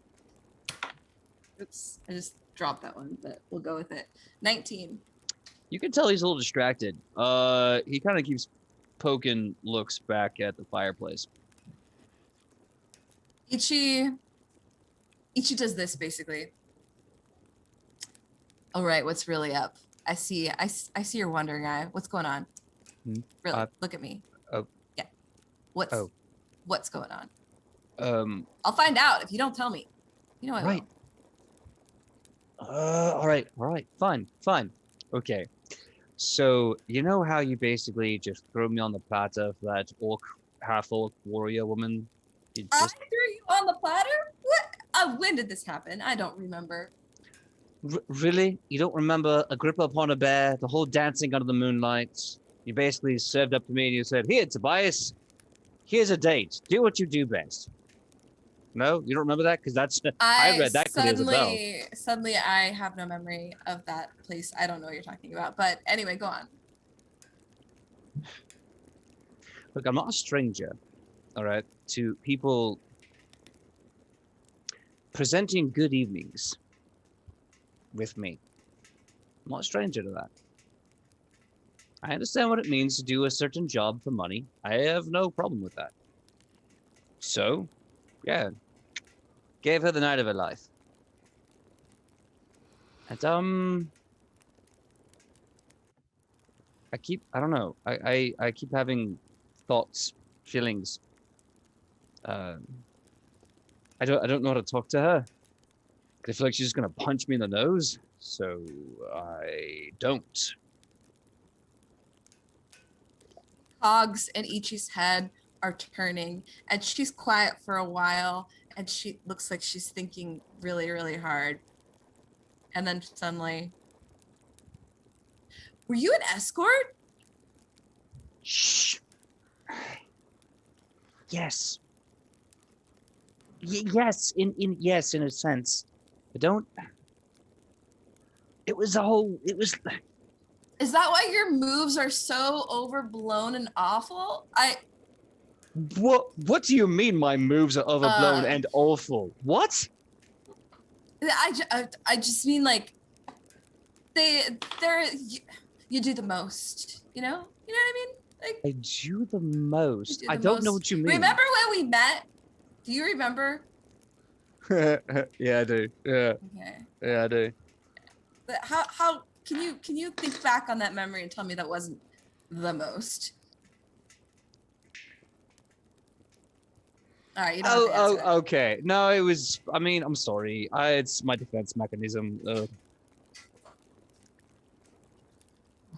Sorry, the cat's just knocked down my lamp. Pause for 30 seconds so my light doesn't burn down. Sure thing. We have a cat on the play. Pause. We have a cat on the play. Cat sitting. It's chaos. Anyway, whoosh, back in. Mm-hmm. Okay, so I think I know what's happening here. I think I know what's going on. Please elucidate me. What is happening here? You're used to having meaningless trysts. But now, Yes.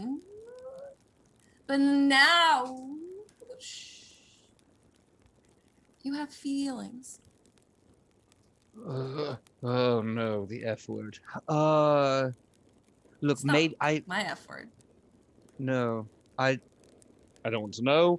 I just keep it a secret, okay? These things, generally speaking, don't go very well for me, and quite frankly, I'm very glad just having given her a goodnight kiss and a pat on the head. There you go.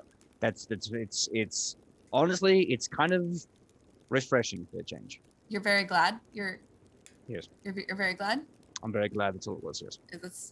That's how you feel. You feel very glad right now.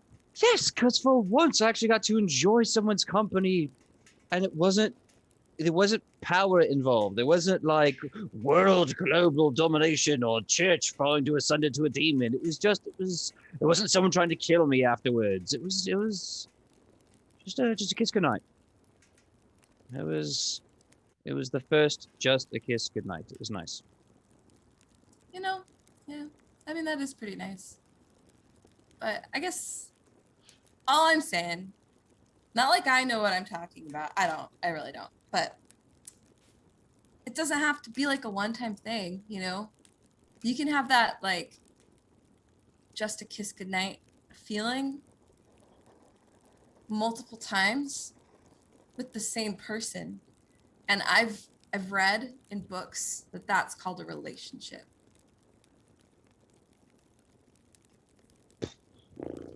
You see, Tobias just kind of thinks about it, and he kind of like sneaks a look over at Hera and back to you, and he goes, "Well, we'll just have to keep our fingers crossed then, won't we?" And it is about this time that a gigantic spear tip is put at your neck. And a giant spear tip is put at Tobias's face. He goes, "Oh, hey now, what?" And you turn and you look up the spear, and you see Xanakin and 8 other orcs staring down at you. And as they look to you, they say in common,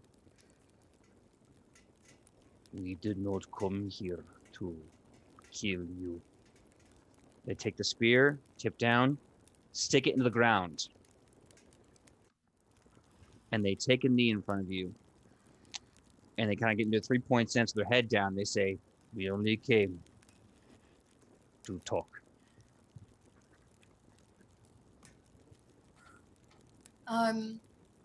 She'll say in Orcish because it's gonna extend that olive branch to them. All right, accepted. Can I gently wake my friends up for this? Because they're the good talkers. Xanakin kind of stands up, looks around at the campfire. "Go, but be advised, if you try anything against me and my men, we are not unarmed. We are just not carrying our weapons." You got it. You got it. And each you will go around, and each party member individually, she'll just gently shake and say, "Okay, hey." She'll start with Alona. Alona, hey, Alona. Don't panic. Deep breath. Don't panic. Xanakin's here. It's okay. No, it's okay. It's okay. Don't panic. Don't panic. It's fine. They just want to talk. Okay. So we're gonna wake everyone up slowly and calmly and quietly. And we're gonna do a talk. Okay. We'll go wake up Morel. We're gonna. Okay. Then we'll proceed to do so.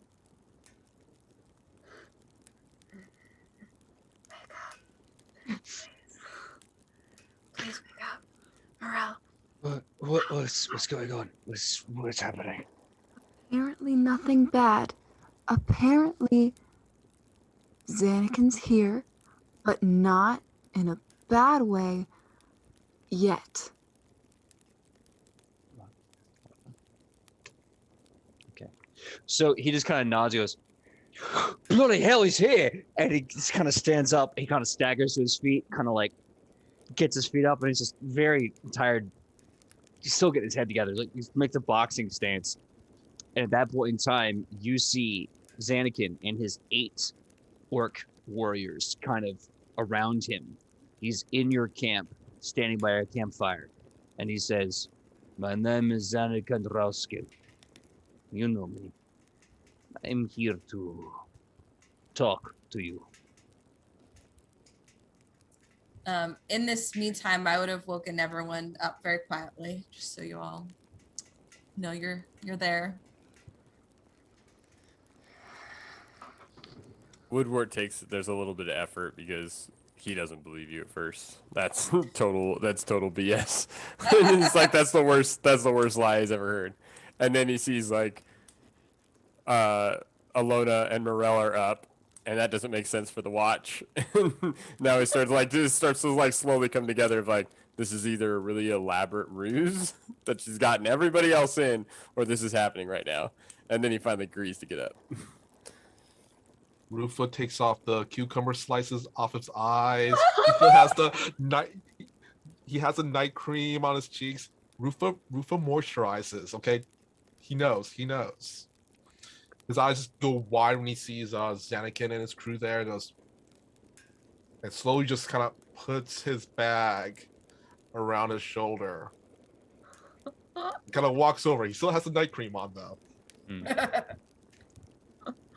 I love this. I feel like at first talk of Xanakin being in the camp, Shionobus would have already heard it, and she's already like sitting up with like scimitar like stabbed into the ground, just like sizing him up because we've already done this once. Y'all.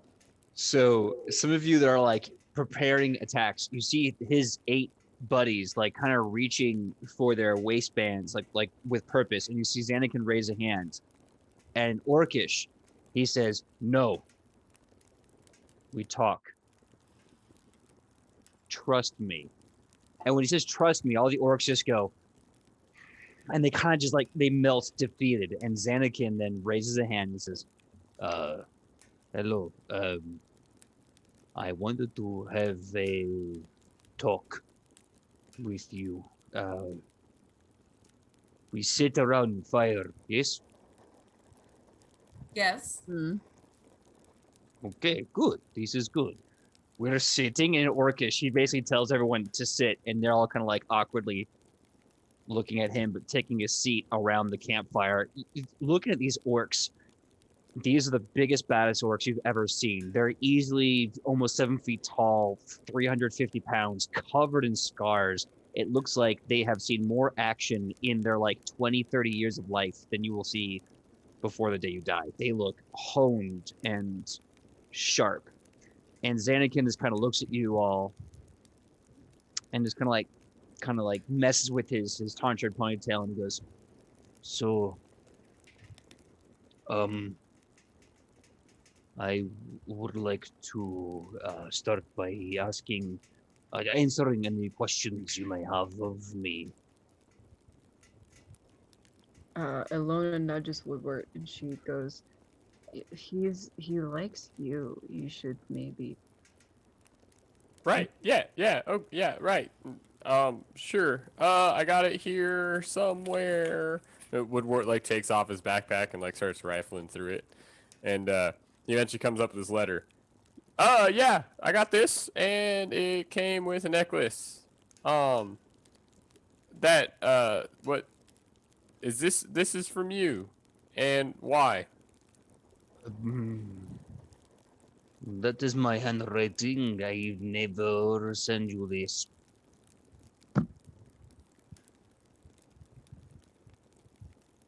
Well, that's the end of my questions. Well, I mean, okay, so your handwriting's on it. Did you write this to someone else and it came to me? No, I would not write letter. I would go there myself. It is weird that you also sent me a necklace. So have you seen this before? And like Woodward holds it up. He looks confused at it. Very confused at it. Right. Well.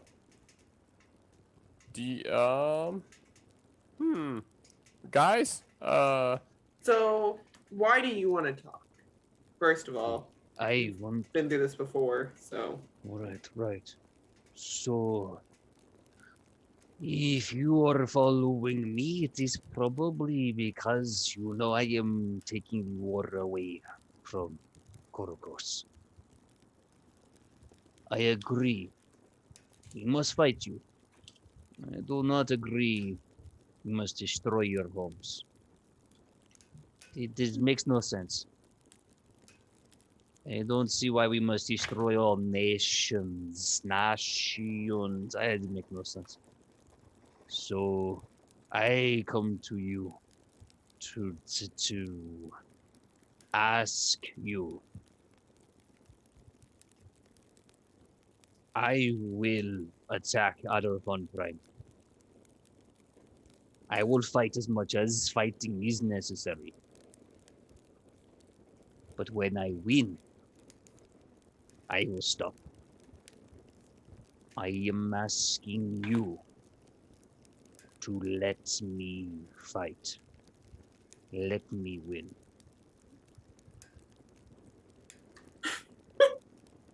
I'm sorry. That's not funny. Can I ask why? What are you hoping to gain from this? If I can fight Corbel, the city on the hill, he points to top of the hill. If I can fight and take this place, orcs will listen to me. Trust me. We will make army. We fight. Win or lose, we go home. But if Korokos has army, there will be no home. Adolfon Prime will burn to the ground win or lose. I know violence no good. But with me, you have nation home to go to. So you're saying you want to do to Adelphon Prime what you did to the Hamlets? Yes. But bigger.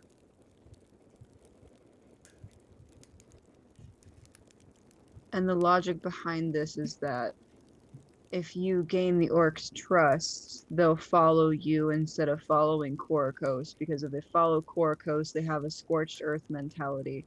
And if they follow you, at least people will still be left alive. Yes. I know it is not easy. Korokos, he comes soon. But if I can take Koboldale, if you let me take Koboldale, and let me fight Adelphon Prime, I can do a war where there is no scorched earth. Why do you need our permission?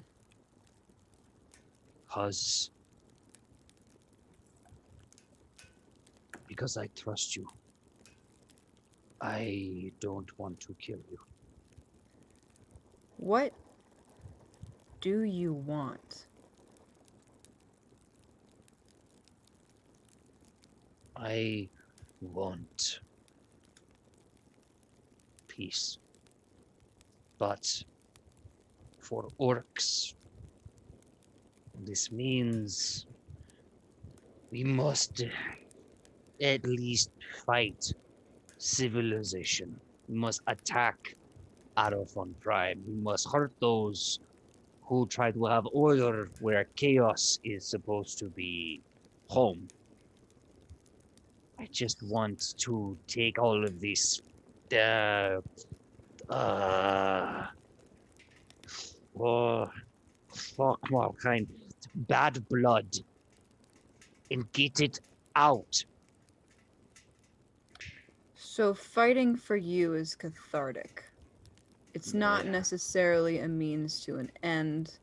You just feel like it has to happen, because if it does not happen, you feel like you still have been walked all over and nothing has gotten better, even though you don't believe that violence is the answer. Oh. It's out of the box. We want to fight you now. Because we can, because we have Korokos. I want to make a fight and stop that then. You know when you have a few drinks and you hit friend in the face. And then everything okay. I'd want that. And then we go back to ambushes and killing and raiding and empires are fine. No nation dies. But for that to happen, we must at least attack. But we won't burn. We won't destroy. Just fight. At this point, Rufa, during this entire discussion, has been making tea, and with the practice ease of someone who has served people, everyone has a cup of tea in their hand and kind of looks over at Lona and goes, honestly, that is not such a bad idea. I understand the concept might be bigger than what I can understand. I suppose I'm still getting wrapped up in the thought of the end goal is for everything to go back to normal, but is that best? Is that everything goes back to normal, or does there actually need to be something that is done? Because clearly you and the people that you represent are upset, and I don't know if that's going to go away because you destroyed a city one time. Like, this might just happen again. So I don't agree with Korikos, and I don't agree with him destroying civilizations or trying to take over the world, but at the same time, it's coming from somewhere. So instead of just putting a band-aid over the issue, why don't we address the issue? So what is the issue?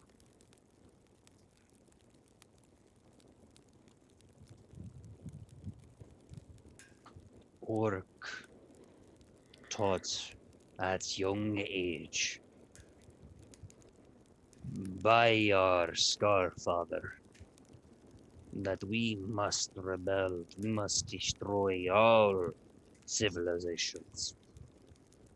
Until all have nothing, no one is at peace.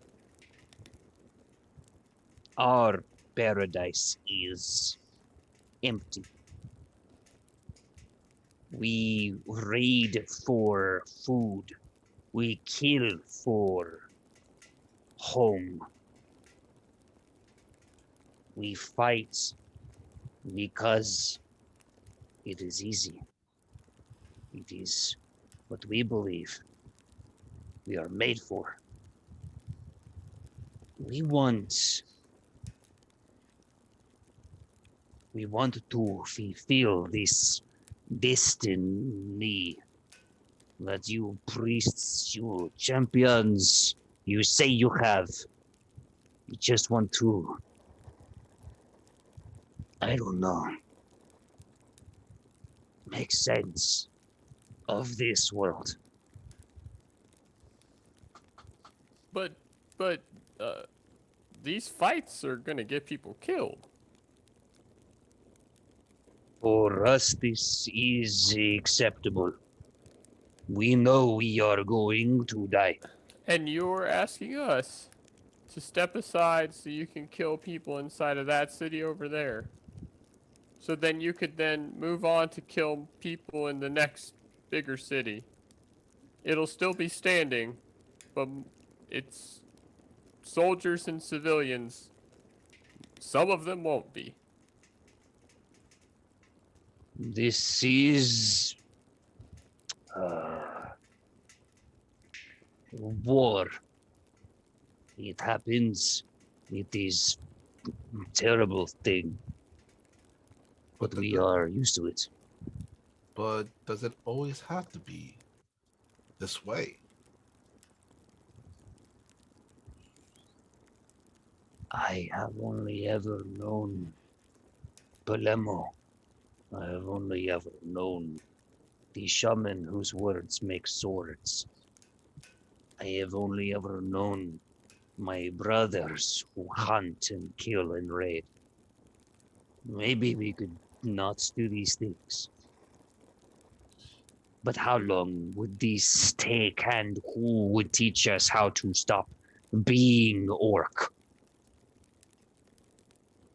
It sounds like to Lufa, what your people are seeking to do is to test your metal.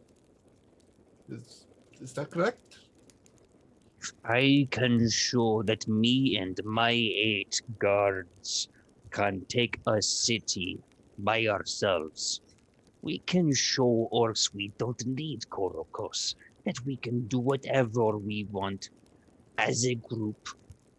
And maybe those who don't wish to have violence the same way, they can join my fights, and we wait in Colberdale. They move through smaller cities. They take weapons and arms. They meet us. We attack. Win or lose, it is done.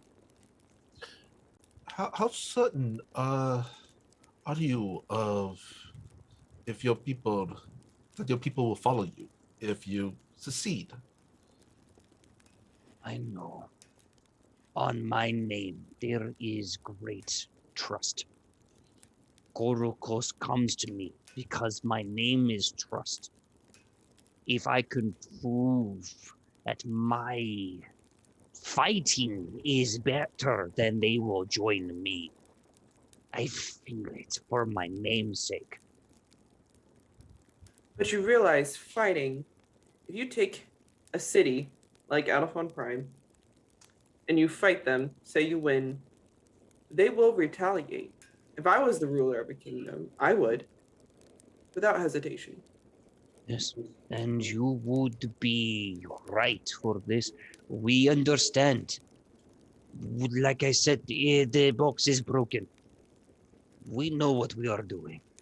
We are trained to fight and kill at a young age. We know repercussions of fighting. But this could mean that maybe blood is spilt once instead of forever. If you think that the orcs are going to follow you because you show your strength, and you need this fight for whatever reason, why don't you just fight the strongest person we can find one-on-one?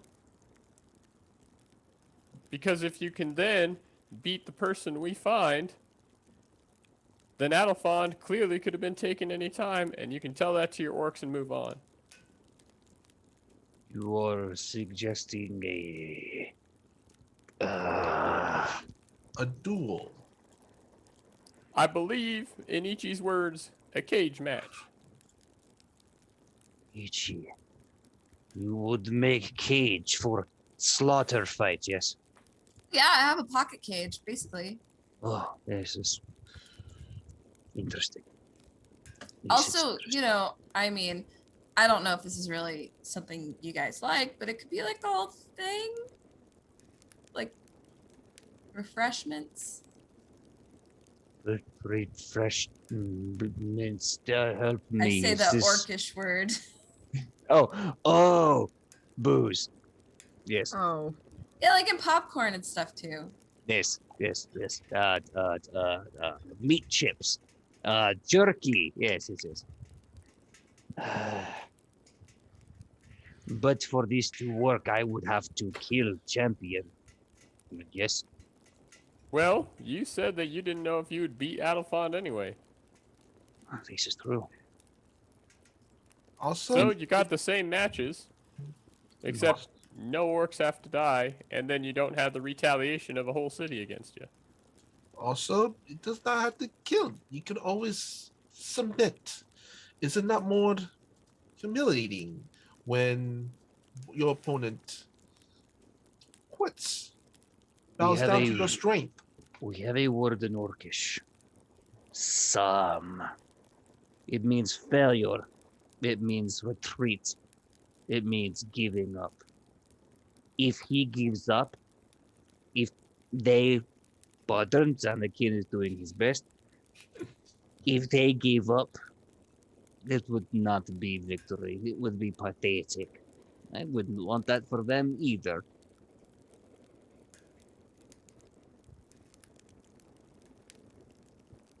So this is where we are. You want to take Cobbledale and then move on to Adelphon Prime because you want this pointless war to be over, but you somehow want to fulfill your destiny, which you somehow don't believe exists, but still feel obligated to it, because if there is a destiny, that negates the feeling of chaos completely. If there is destiny, there is no chaos, because you're all following, the chaos that you're following is leading you to your path to destiny. So do you want destiny, or do you want chaos? Iluna. I want the thousands and thousands of orcs currently raiding and readying to attack to no longer want to kill you all. I may have this issue with destiny. They don't. So, if I can take army away from Korokos, I decide what army does. If I show them they need to listen to me, then we fight and then we do leave, beaten, killed otherwise. If Korokos has them, everything is dust.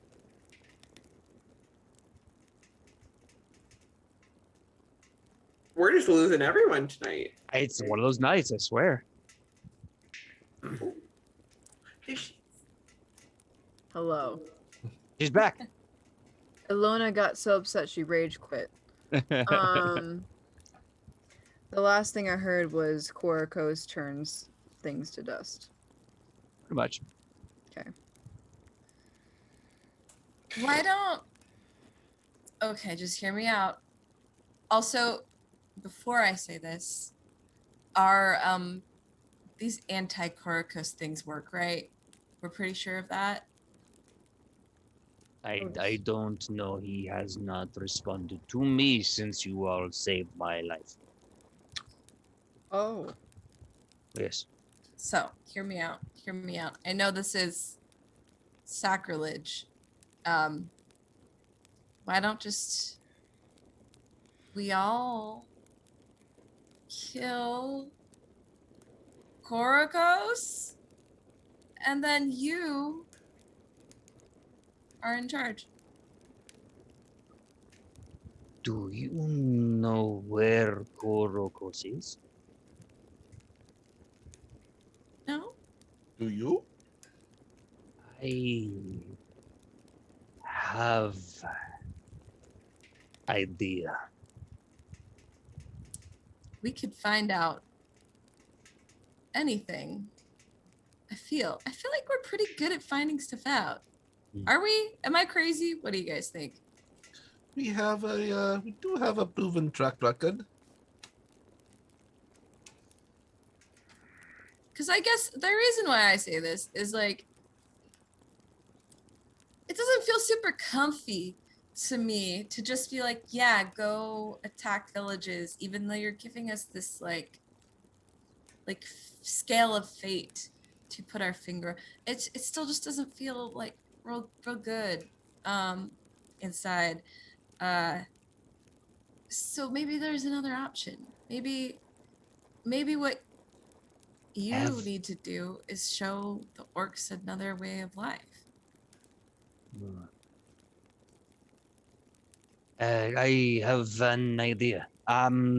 You mentioned a cage match. Ichi has a cage.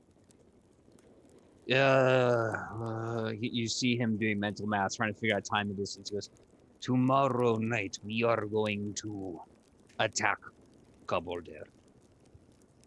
It is your choice if you stay and fight or if you let us. But if you present a champion, I will fight this champion in trusted mortal combat. So, I think that's. I'm gonna be honest, Anakin. That's kind of your only option here. At the end of this, if what you're trying to do to Adolphon was defeat them, then let them live, that is what us five have already done to you. And we let you live. We've already given you Adolphon's out. So if anyone should be walking away from the fight, it's the person who already got beat. So you either take the champion and don't touch Cobbledale, because you got to fight a champion in Adolphon, which is the other direction. Yeah. And you meet us there in a few days with the champion. It's kind of your only way out of this. All right. Then we make promise. Tomorrow night, Kabordale, moon high in the sky. I will invade Kabordale and I will fight your champion of choosing. I want to know, since you know you are fighting me, I want to know who I will be fighting for this moment.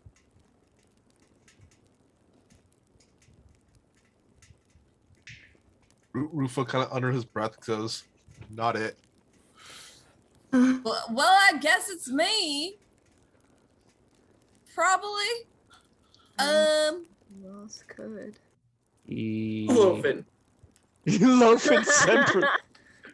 Some crappy senator comes out. I've never fought a day in my life, but I would sure like to get a rousing cheek rouge or two. Let's go. Rufo looks over at Columbus. We do want to win. I mean, I wouldn't take that as a win-win. The odds on Nofin, even Rufa would not bet on that. Yeah, win-win. Before we get off topic too much, I do have one more question. Of course. Where's your brother? I don't know. I worry about him. He is, Yundun Kun. He is young, he is dumb, he is filled with anger. Aren't we all? So you have no clue, no idea where he might be. Nothing. If you have not seen him, that makes me happy. I don't let him get lost in this whole thing. He will think this is glory, and it is stupid. So he's still working for Quarkos? Probably that little whelp. And you don't recognize this necklace as anything he's owned? Oh, he likes to take trophies to impress people, but it's not one of his. Yeah, I know about his trophies. So, team, biggest concern is that necklace currently. Mm. And this cage match. But if you all, she's not Southern, if you all want to go through with this plan, I'm willing to take a bet on it. My only question, you gotta kill me? Is that the only way this works? Because I kind of don't like that. I'll just be real with you. Yes, I will kill you. This is what I will do. So what happens if what happens if no? What happens if no you don't? Just theoretically, play with me in this space here. Sure. So if we are to have fights to death for champion, and am not allowed to kill you, then I can never trust your word again, and I never trust you, and I kill you. Well, so here's the deal. Allowed is one thing, but can't is a different thing. Mm. Oh, I get it. If you kill me first, then it's great. It's fine. Does that solve our problems, or is Carcos coming after that? Well, what about the one that wants the bike? What about him? Who wants bike? I don't know. Who is that? Once again, why not a submission match? Submission. Sam, it is pointless. I quit match. If you can make your opponent say I quit or tap out. No, this is not the way. Why would we have submission? It's pointless. So listen, it's not your way, but my way is not dying. So we've got to find a compromise here, right?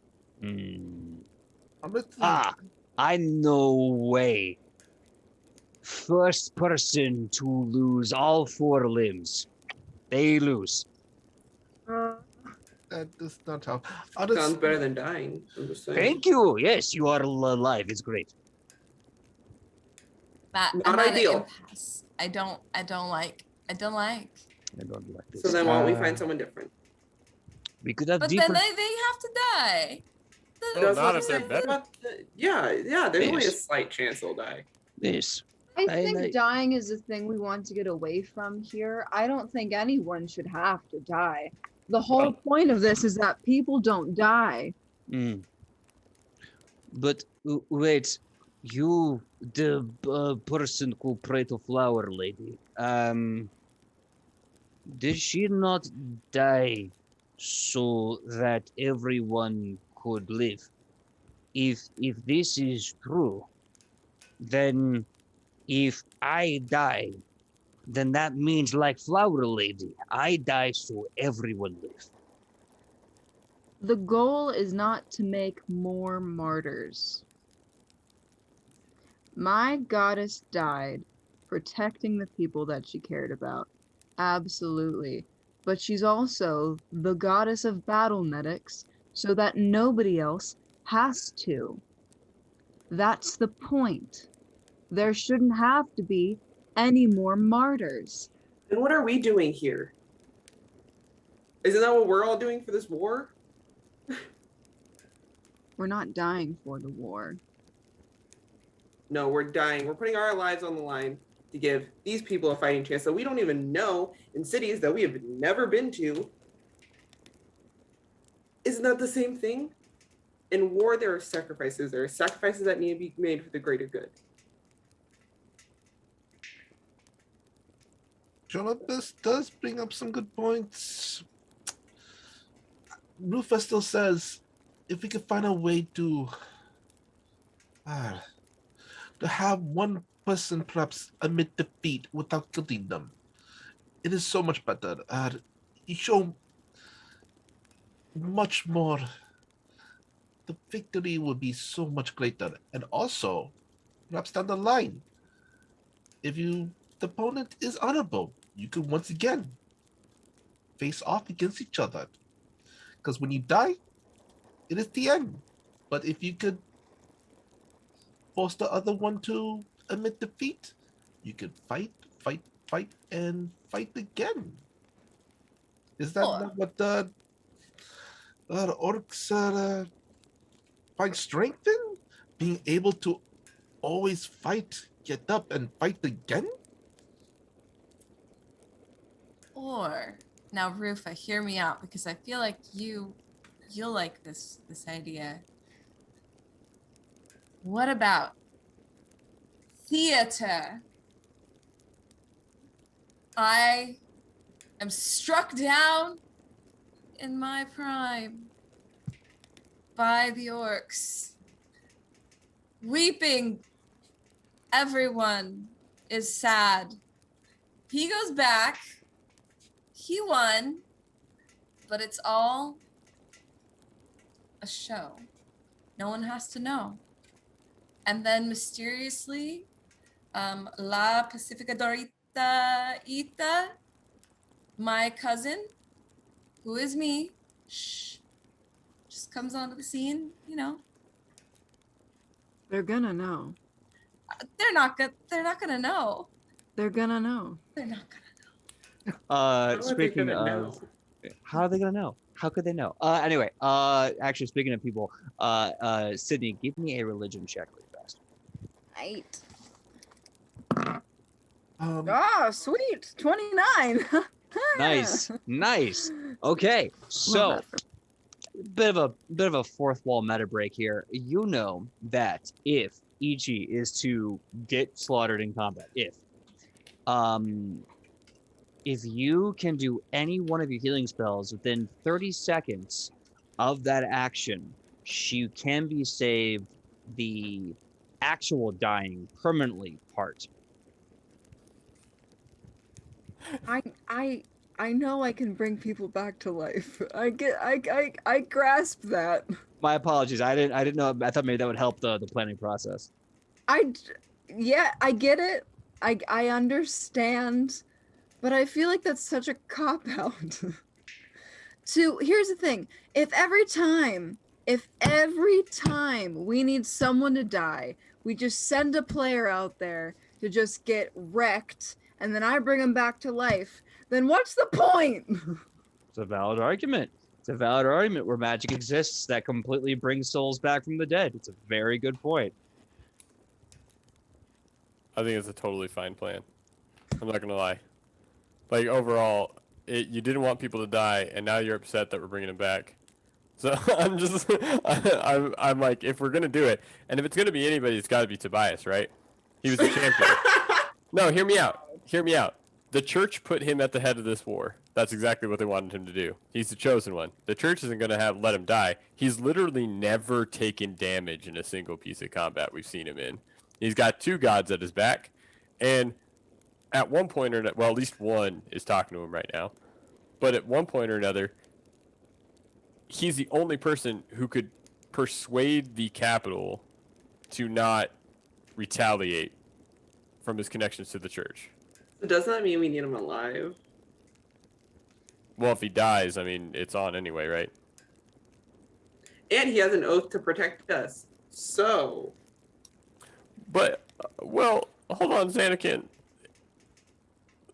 What if we did... Okay, your idea... oh, God. Your idea with the limbs, right? So we're going to talk that through real quick. What if you just took the other person's sword hand? They have another sword hand. It's not a threat. You don't... Okay. And PJ, if I they like have this. legs, they can kick me. It's not it's a problem. PJ, I was wondering if I can make a warfare lore to something I just sent you. I think I saw that. Let me let you know.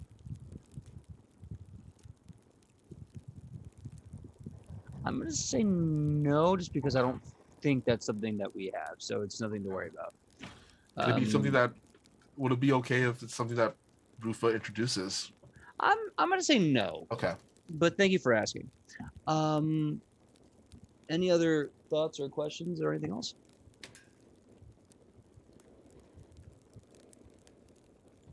So are we sacrificing Tobias or EG? Well, I mean, Tobias has have to agree to it. I'm not telling him, it's just like, oh, stick him in the cage. Like, come on. I'm not, Chionibus making the big orc hit Morel. As this is going on, Rufus is gonna look over at Tobias just to see his reaction. Tobias is just sitting there like, go on. I need to know if I'm going to sacrifice myself to this whole endeavor. But please, let me interrupt, please. Rufa means, do you want to? I don't bloody know, man. You think I have a choice? I'm oath bound to you by gods. If I say no, I don't know what they're going to do. They could interpret that as me breaking my oath, and I get slapped in the noggin by two gods at once. And trust me, you don't want that. It's not pleasant. Yeah, I kind of feel like this is taking advantage of his oath, to be honest. Not that I want to do it. I But- literally never said he had to do it for his oath. He's the only one who could get the city to turn back around. I didn't say we were forcing him into this.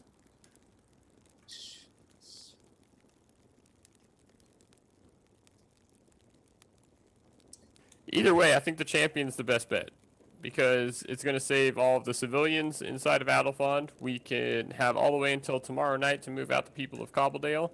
Worst case scenario, we get them on the ships that are in the harbor and at least get them out into the river.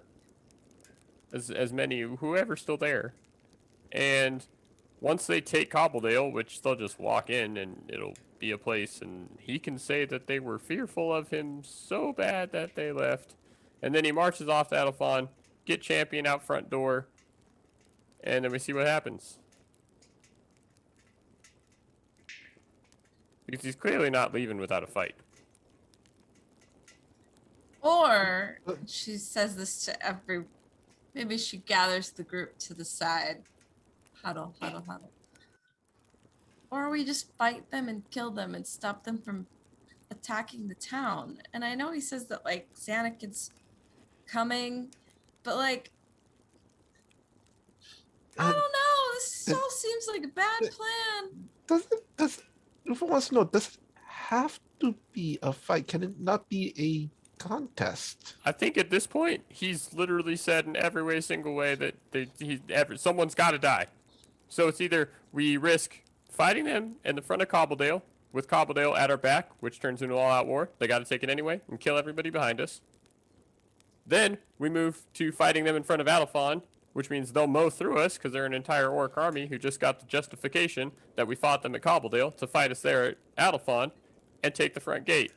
Or we take everybody out of Cobbledale, let them walk in, and then be prepared for the champion fight at Adelfond.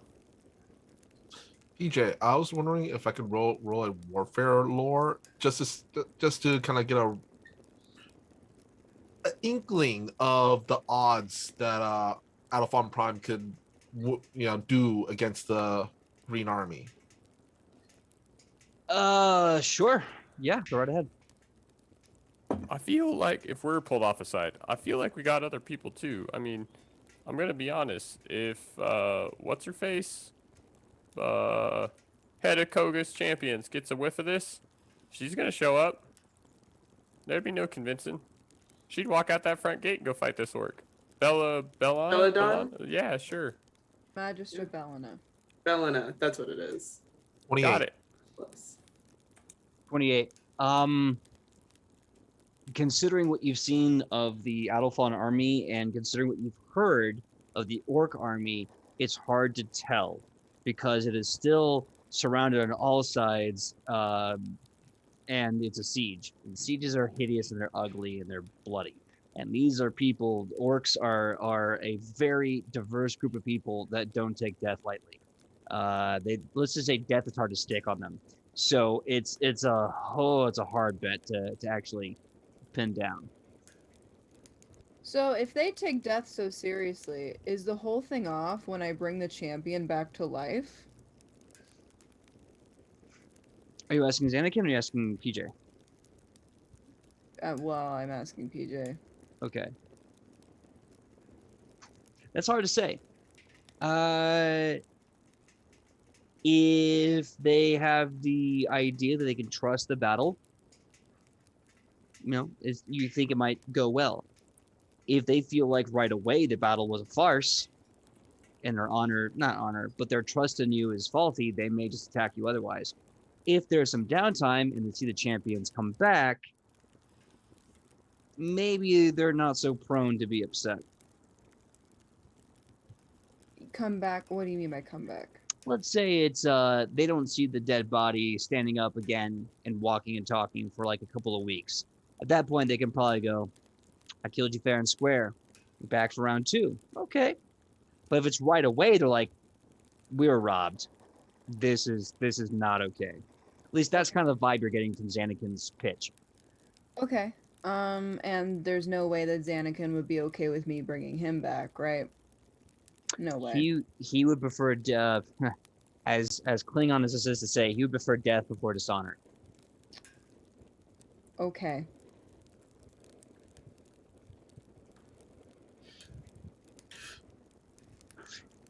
And, the option so far, obviously we can always find a new one. Diplomacy is multifaceted. Is let them invade, fight them to the death now, later, champion battle one-on-one for all the marbles, at least with him in his intent. Or, turn it away, let them do whatever, see what happens.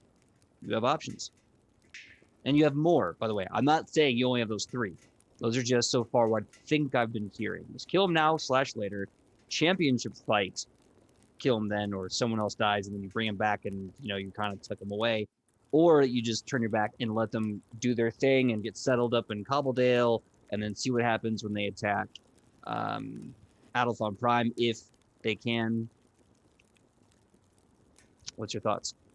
I mean, out of character, I wouldn't mind go killing Korkos. Just like, let's find where his ass is and jump him.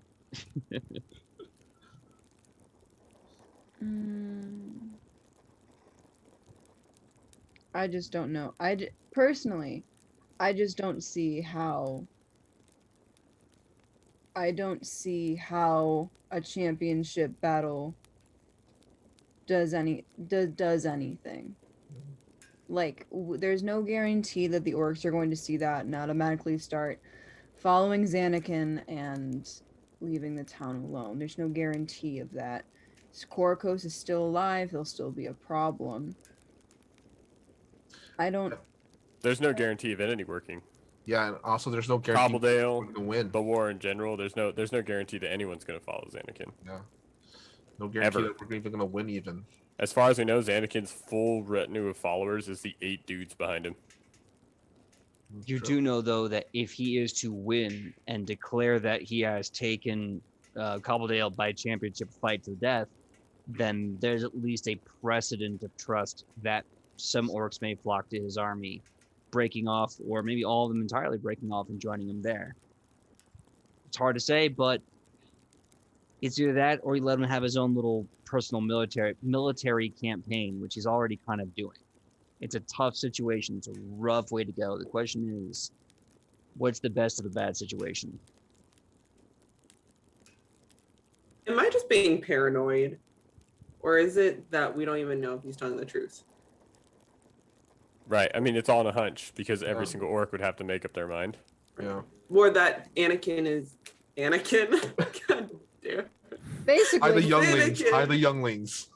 No. Like Xanakin could very much still be in Korokos' pocket and he's just telling us lies. Yes. Can I, Literally nothing could be trusted. actually, can I at least roll a perception check to see if? Yeah, I would like to as well. Yeah, because I, as an investigator who specializes in interrogation, I think I can do this very well. Anyone who wants to make a perception check on Xanakin to tell if he's lying or whatever, go right ahead. It's okay. 30-20. Because I can't 30-20. roll higher than a 10 tonight. That's a critical 20 for Michael Powell. I All did the right. first one in like 3 games. So you know from listening to him, not only is he being honest, that he hates Korokos, despises his cold and even wanton violence, that he is trying to do the best he can to protect his brother from being a young idiot and to figure out a way to get this released bloodlust out of everyone's system, knowing that death is a possibility. Even if that means he has to die, even if it means he has to kill someone he trusts and loves, if that's what it means to take the war away from a tyrant who will leave nothing behind. And he is okay with those terms, as brutal and awful as they know that it is. Rufa whispers to the party, well, at the very least, Rufa feels that at least he thinks he is telling the truth. Maybe. What if we asked him if we'll accept his first terms? But before that, we want Korokos, his head. At least that guarantees us Xanakin will be faced in the head of this the army then.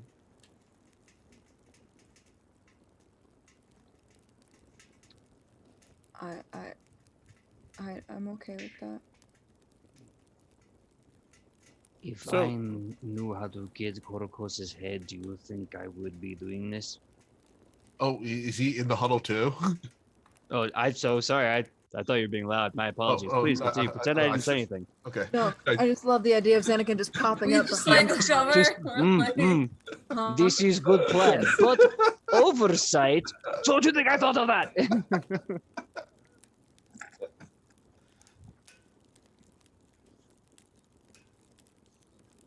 I don't. I think honestly the reason that we can force Xanakin's hand at this point into what we want is because this is his last ditch effort. He's sitting down at a campfire and talking to us right now. He's out of ideas. Honestly, So what we give him is the fight he wants. Worst case scenario, we're fighting Korokos later, which was already on the table. Look, we killed Zeb Gebel. We let go of Matazong. Well, and then I let go of this guy and he came back. Sorry, I don't really have a huge, I don't have a soft spot for him at this point because he had every way to leave, and now he's back here. If we've gotten rid of all the others, what's stopping us from just killing this guy with the fight and the champion? that is true. Why is the line here?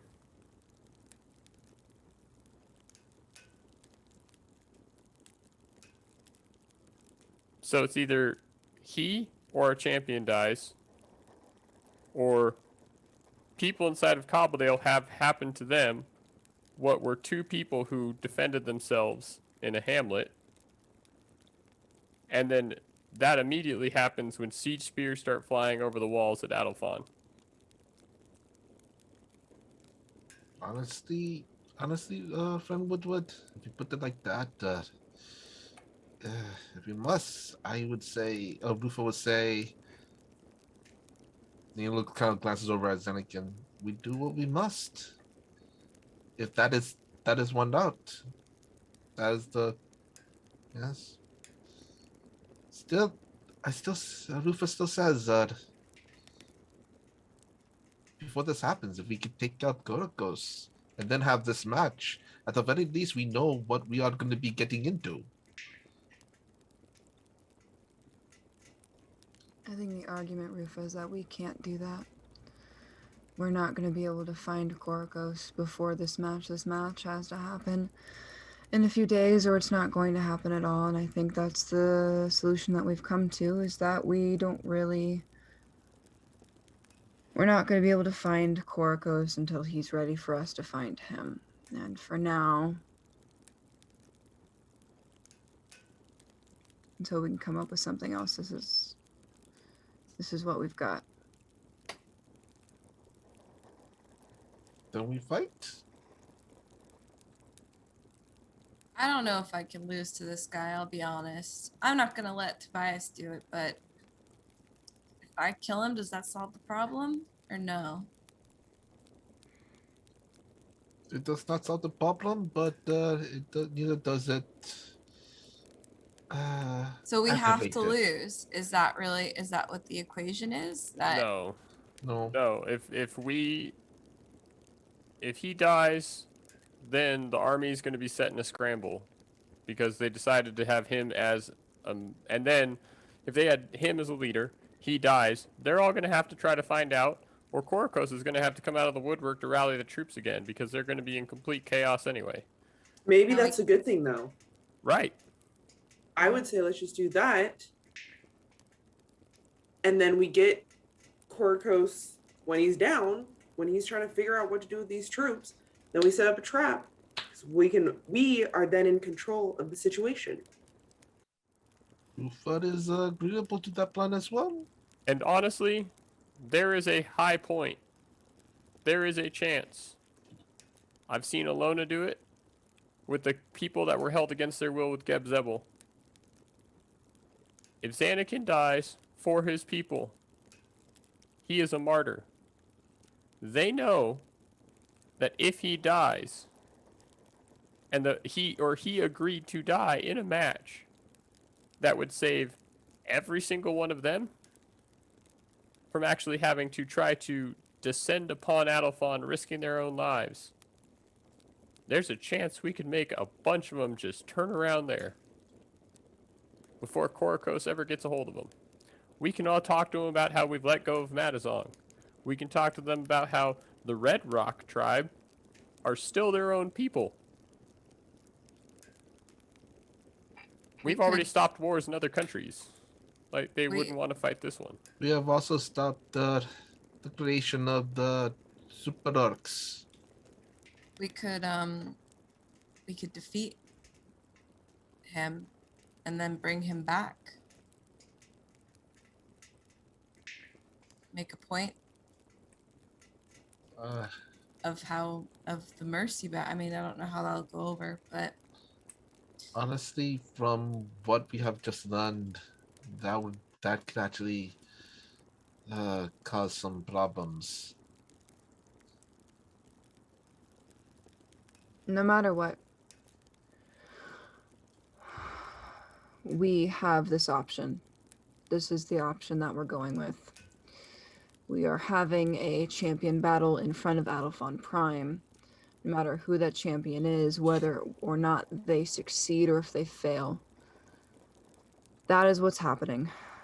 And after we make that decision, after the battle happens, we will have to deal with whatever consequences come then, but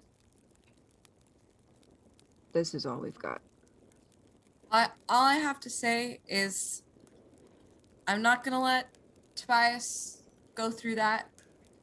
I'm going to do it, but I can't throw a match. That's just not who I am.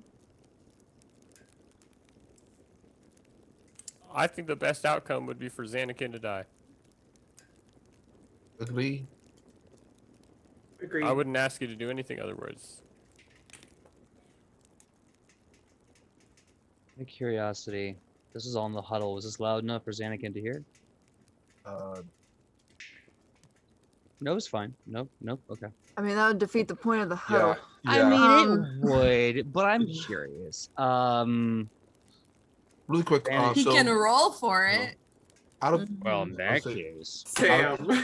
I mean, Yes. contested roll. technically it'd be against your deception DC, or your self DC.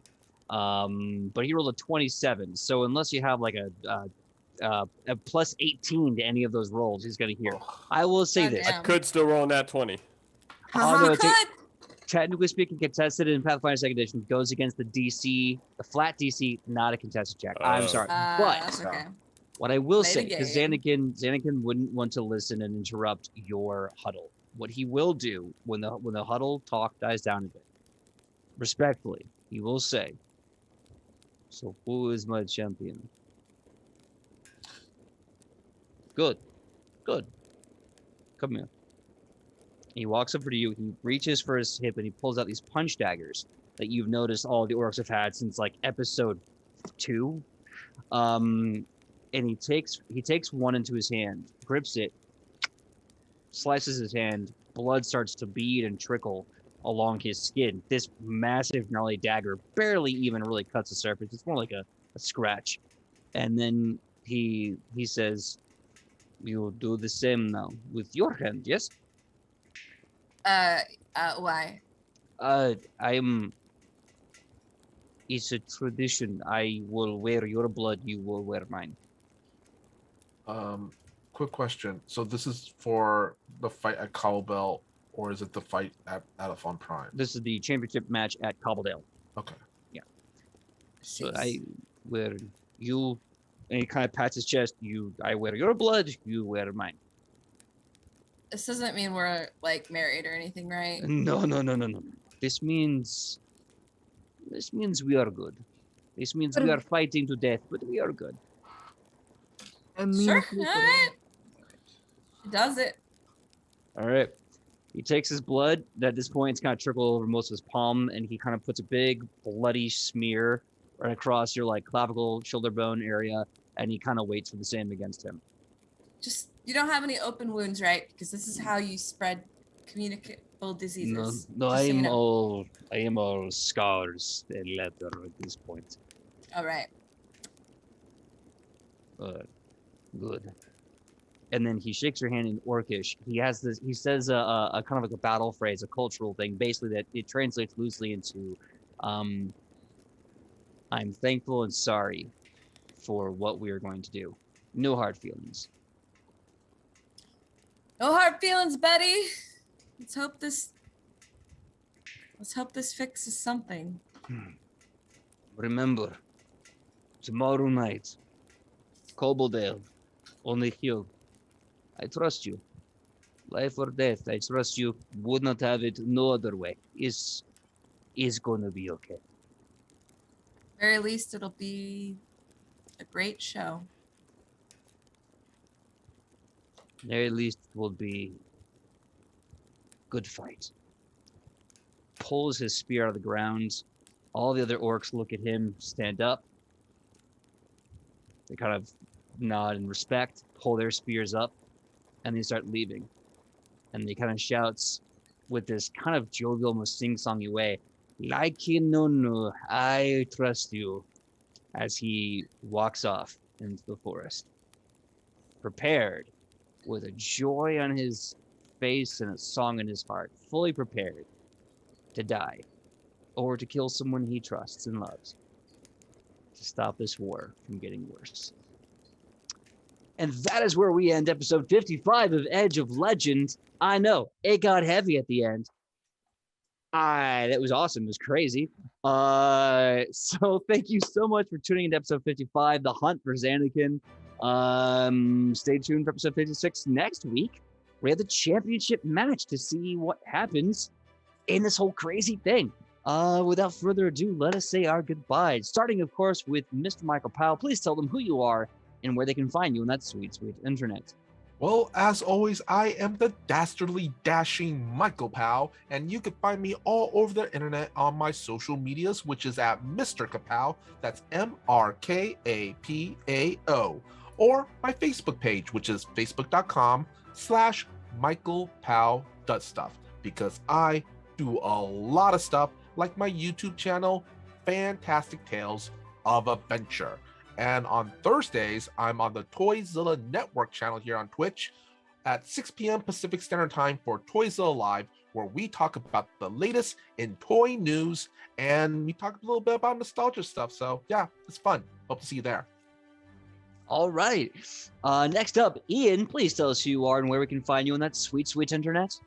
Hello, everybody. My name is Ian, and I go by Bearded Scald on the internet. You can find me on Twitter and our Discord.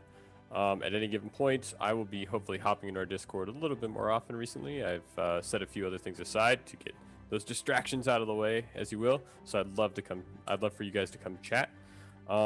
If you are at all interested, I will be we'll be putting together an update pretty soon for Witch and Heathen. So keep an eye out on that. It is the candle business I run with my fiance. So come check that out as well at witchandheathen.com. Thanks for watching, guys. Awesome. Thank you so much, Sam. Please, Sam, tell them who you are and where we can find you on that sweet, sweet internet. Hello, I am Sam. You can find me all over the internet at Hey Sam Sterling. If you saw some cat chaos, I'm still babysitting kittens for 3 more days, so they almost knocked over the camera at the end there. But we're good. We're good. But a handful. Other than that, great show, everyone. Have a wonderful night. Thank you so much. Sidney Rubino, please tell us who you are and where we can find you on that sweet, sweet internet. Hello, my name is Sidney Rubino. You can find me all over the internet at Sidney Rubino. Yeah, do that. So I have a YouTube channel as well. It is called just my name. But every Tuesday I read fairy tales, folklore, classic stories, and then we dissect what we're supposed to gain from those stories at the end. Right now I am reading through a very, very, very cool book. This one right here, A Treasury of Irish Fairy Tales and Folklore. So I am really excited to start reading through some more stories about fairies with y'all. So if you like that, come follow me on my YouTube. And of course, last but never least, Kylie, please tell us who you are and where we can find you on that sweet, sweet internet. Oh no, you're muted. Hello, I'm Kylie, or I go by Kai. It really doesn't matter at this point. You can find me at Kai's Wonderful Life pretty much all over the internet. Discord, Instagram, Twitter, TikTok. The list goes on. I might be a part of a podcast soon. Who really knows? I am joining both this side? Yes. PJ and Yes. Michael this side. Michael next week at the table to discuss some new content and whatnots and some new fun ancestries. So come check us out because it's my first time being on at the table. Yay! Yes, please. Oh my God, it's gonna be so fun. It's gonna be so exciting to see you on a Tuesday. I guess that just leaves a little old me. My name is PJ Megaw. You can find me all over the internet at pj.megaw, Facebook, Instagram, TikTok, and Twitter.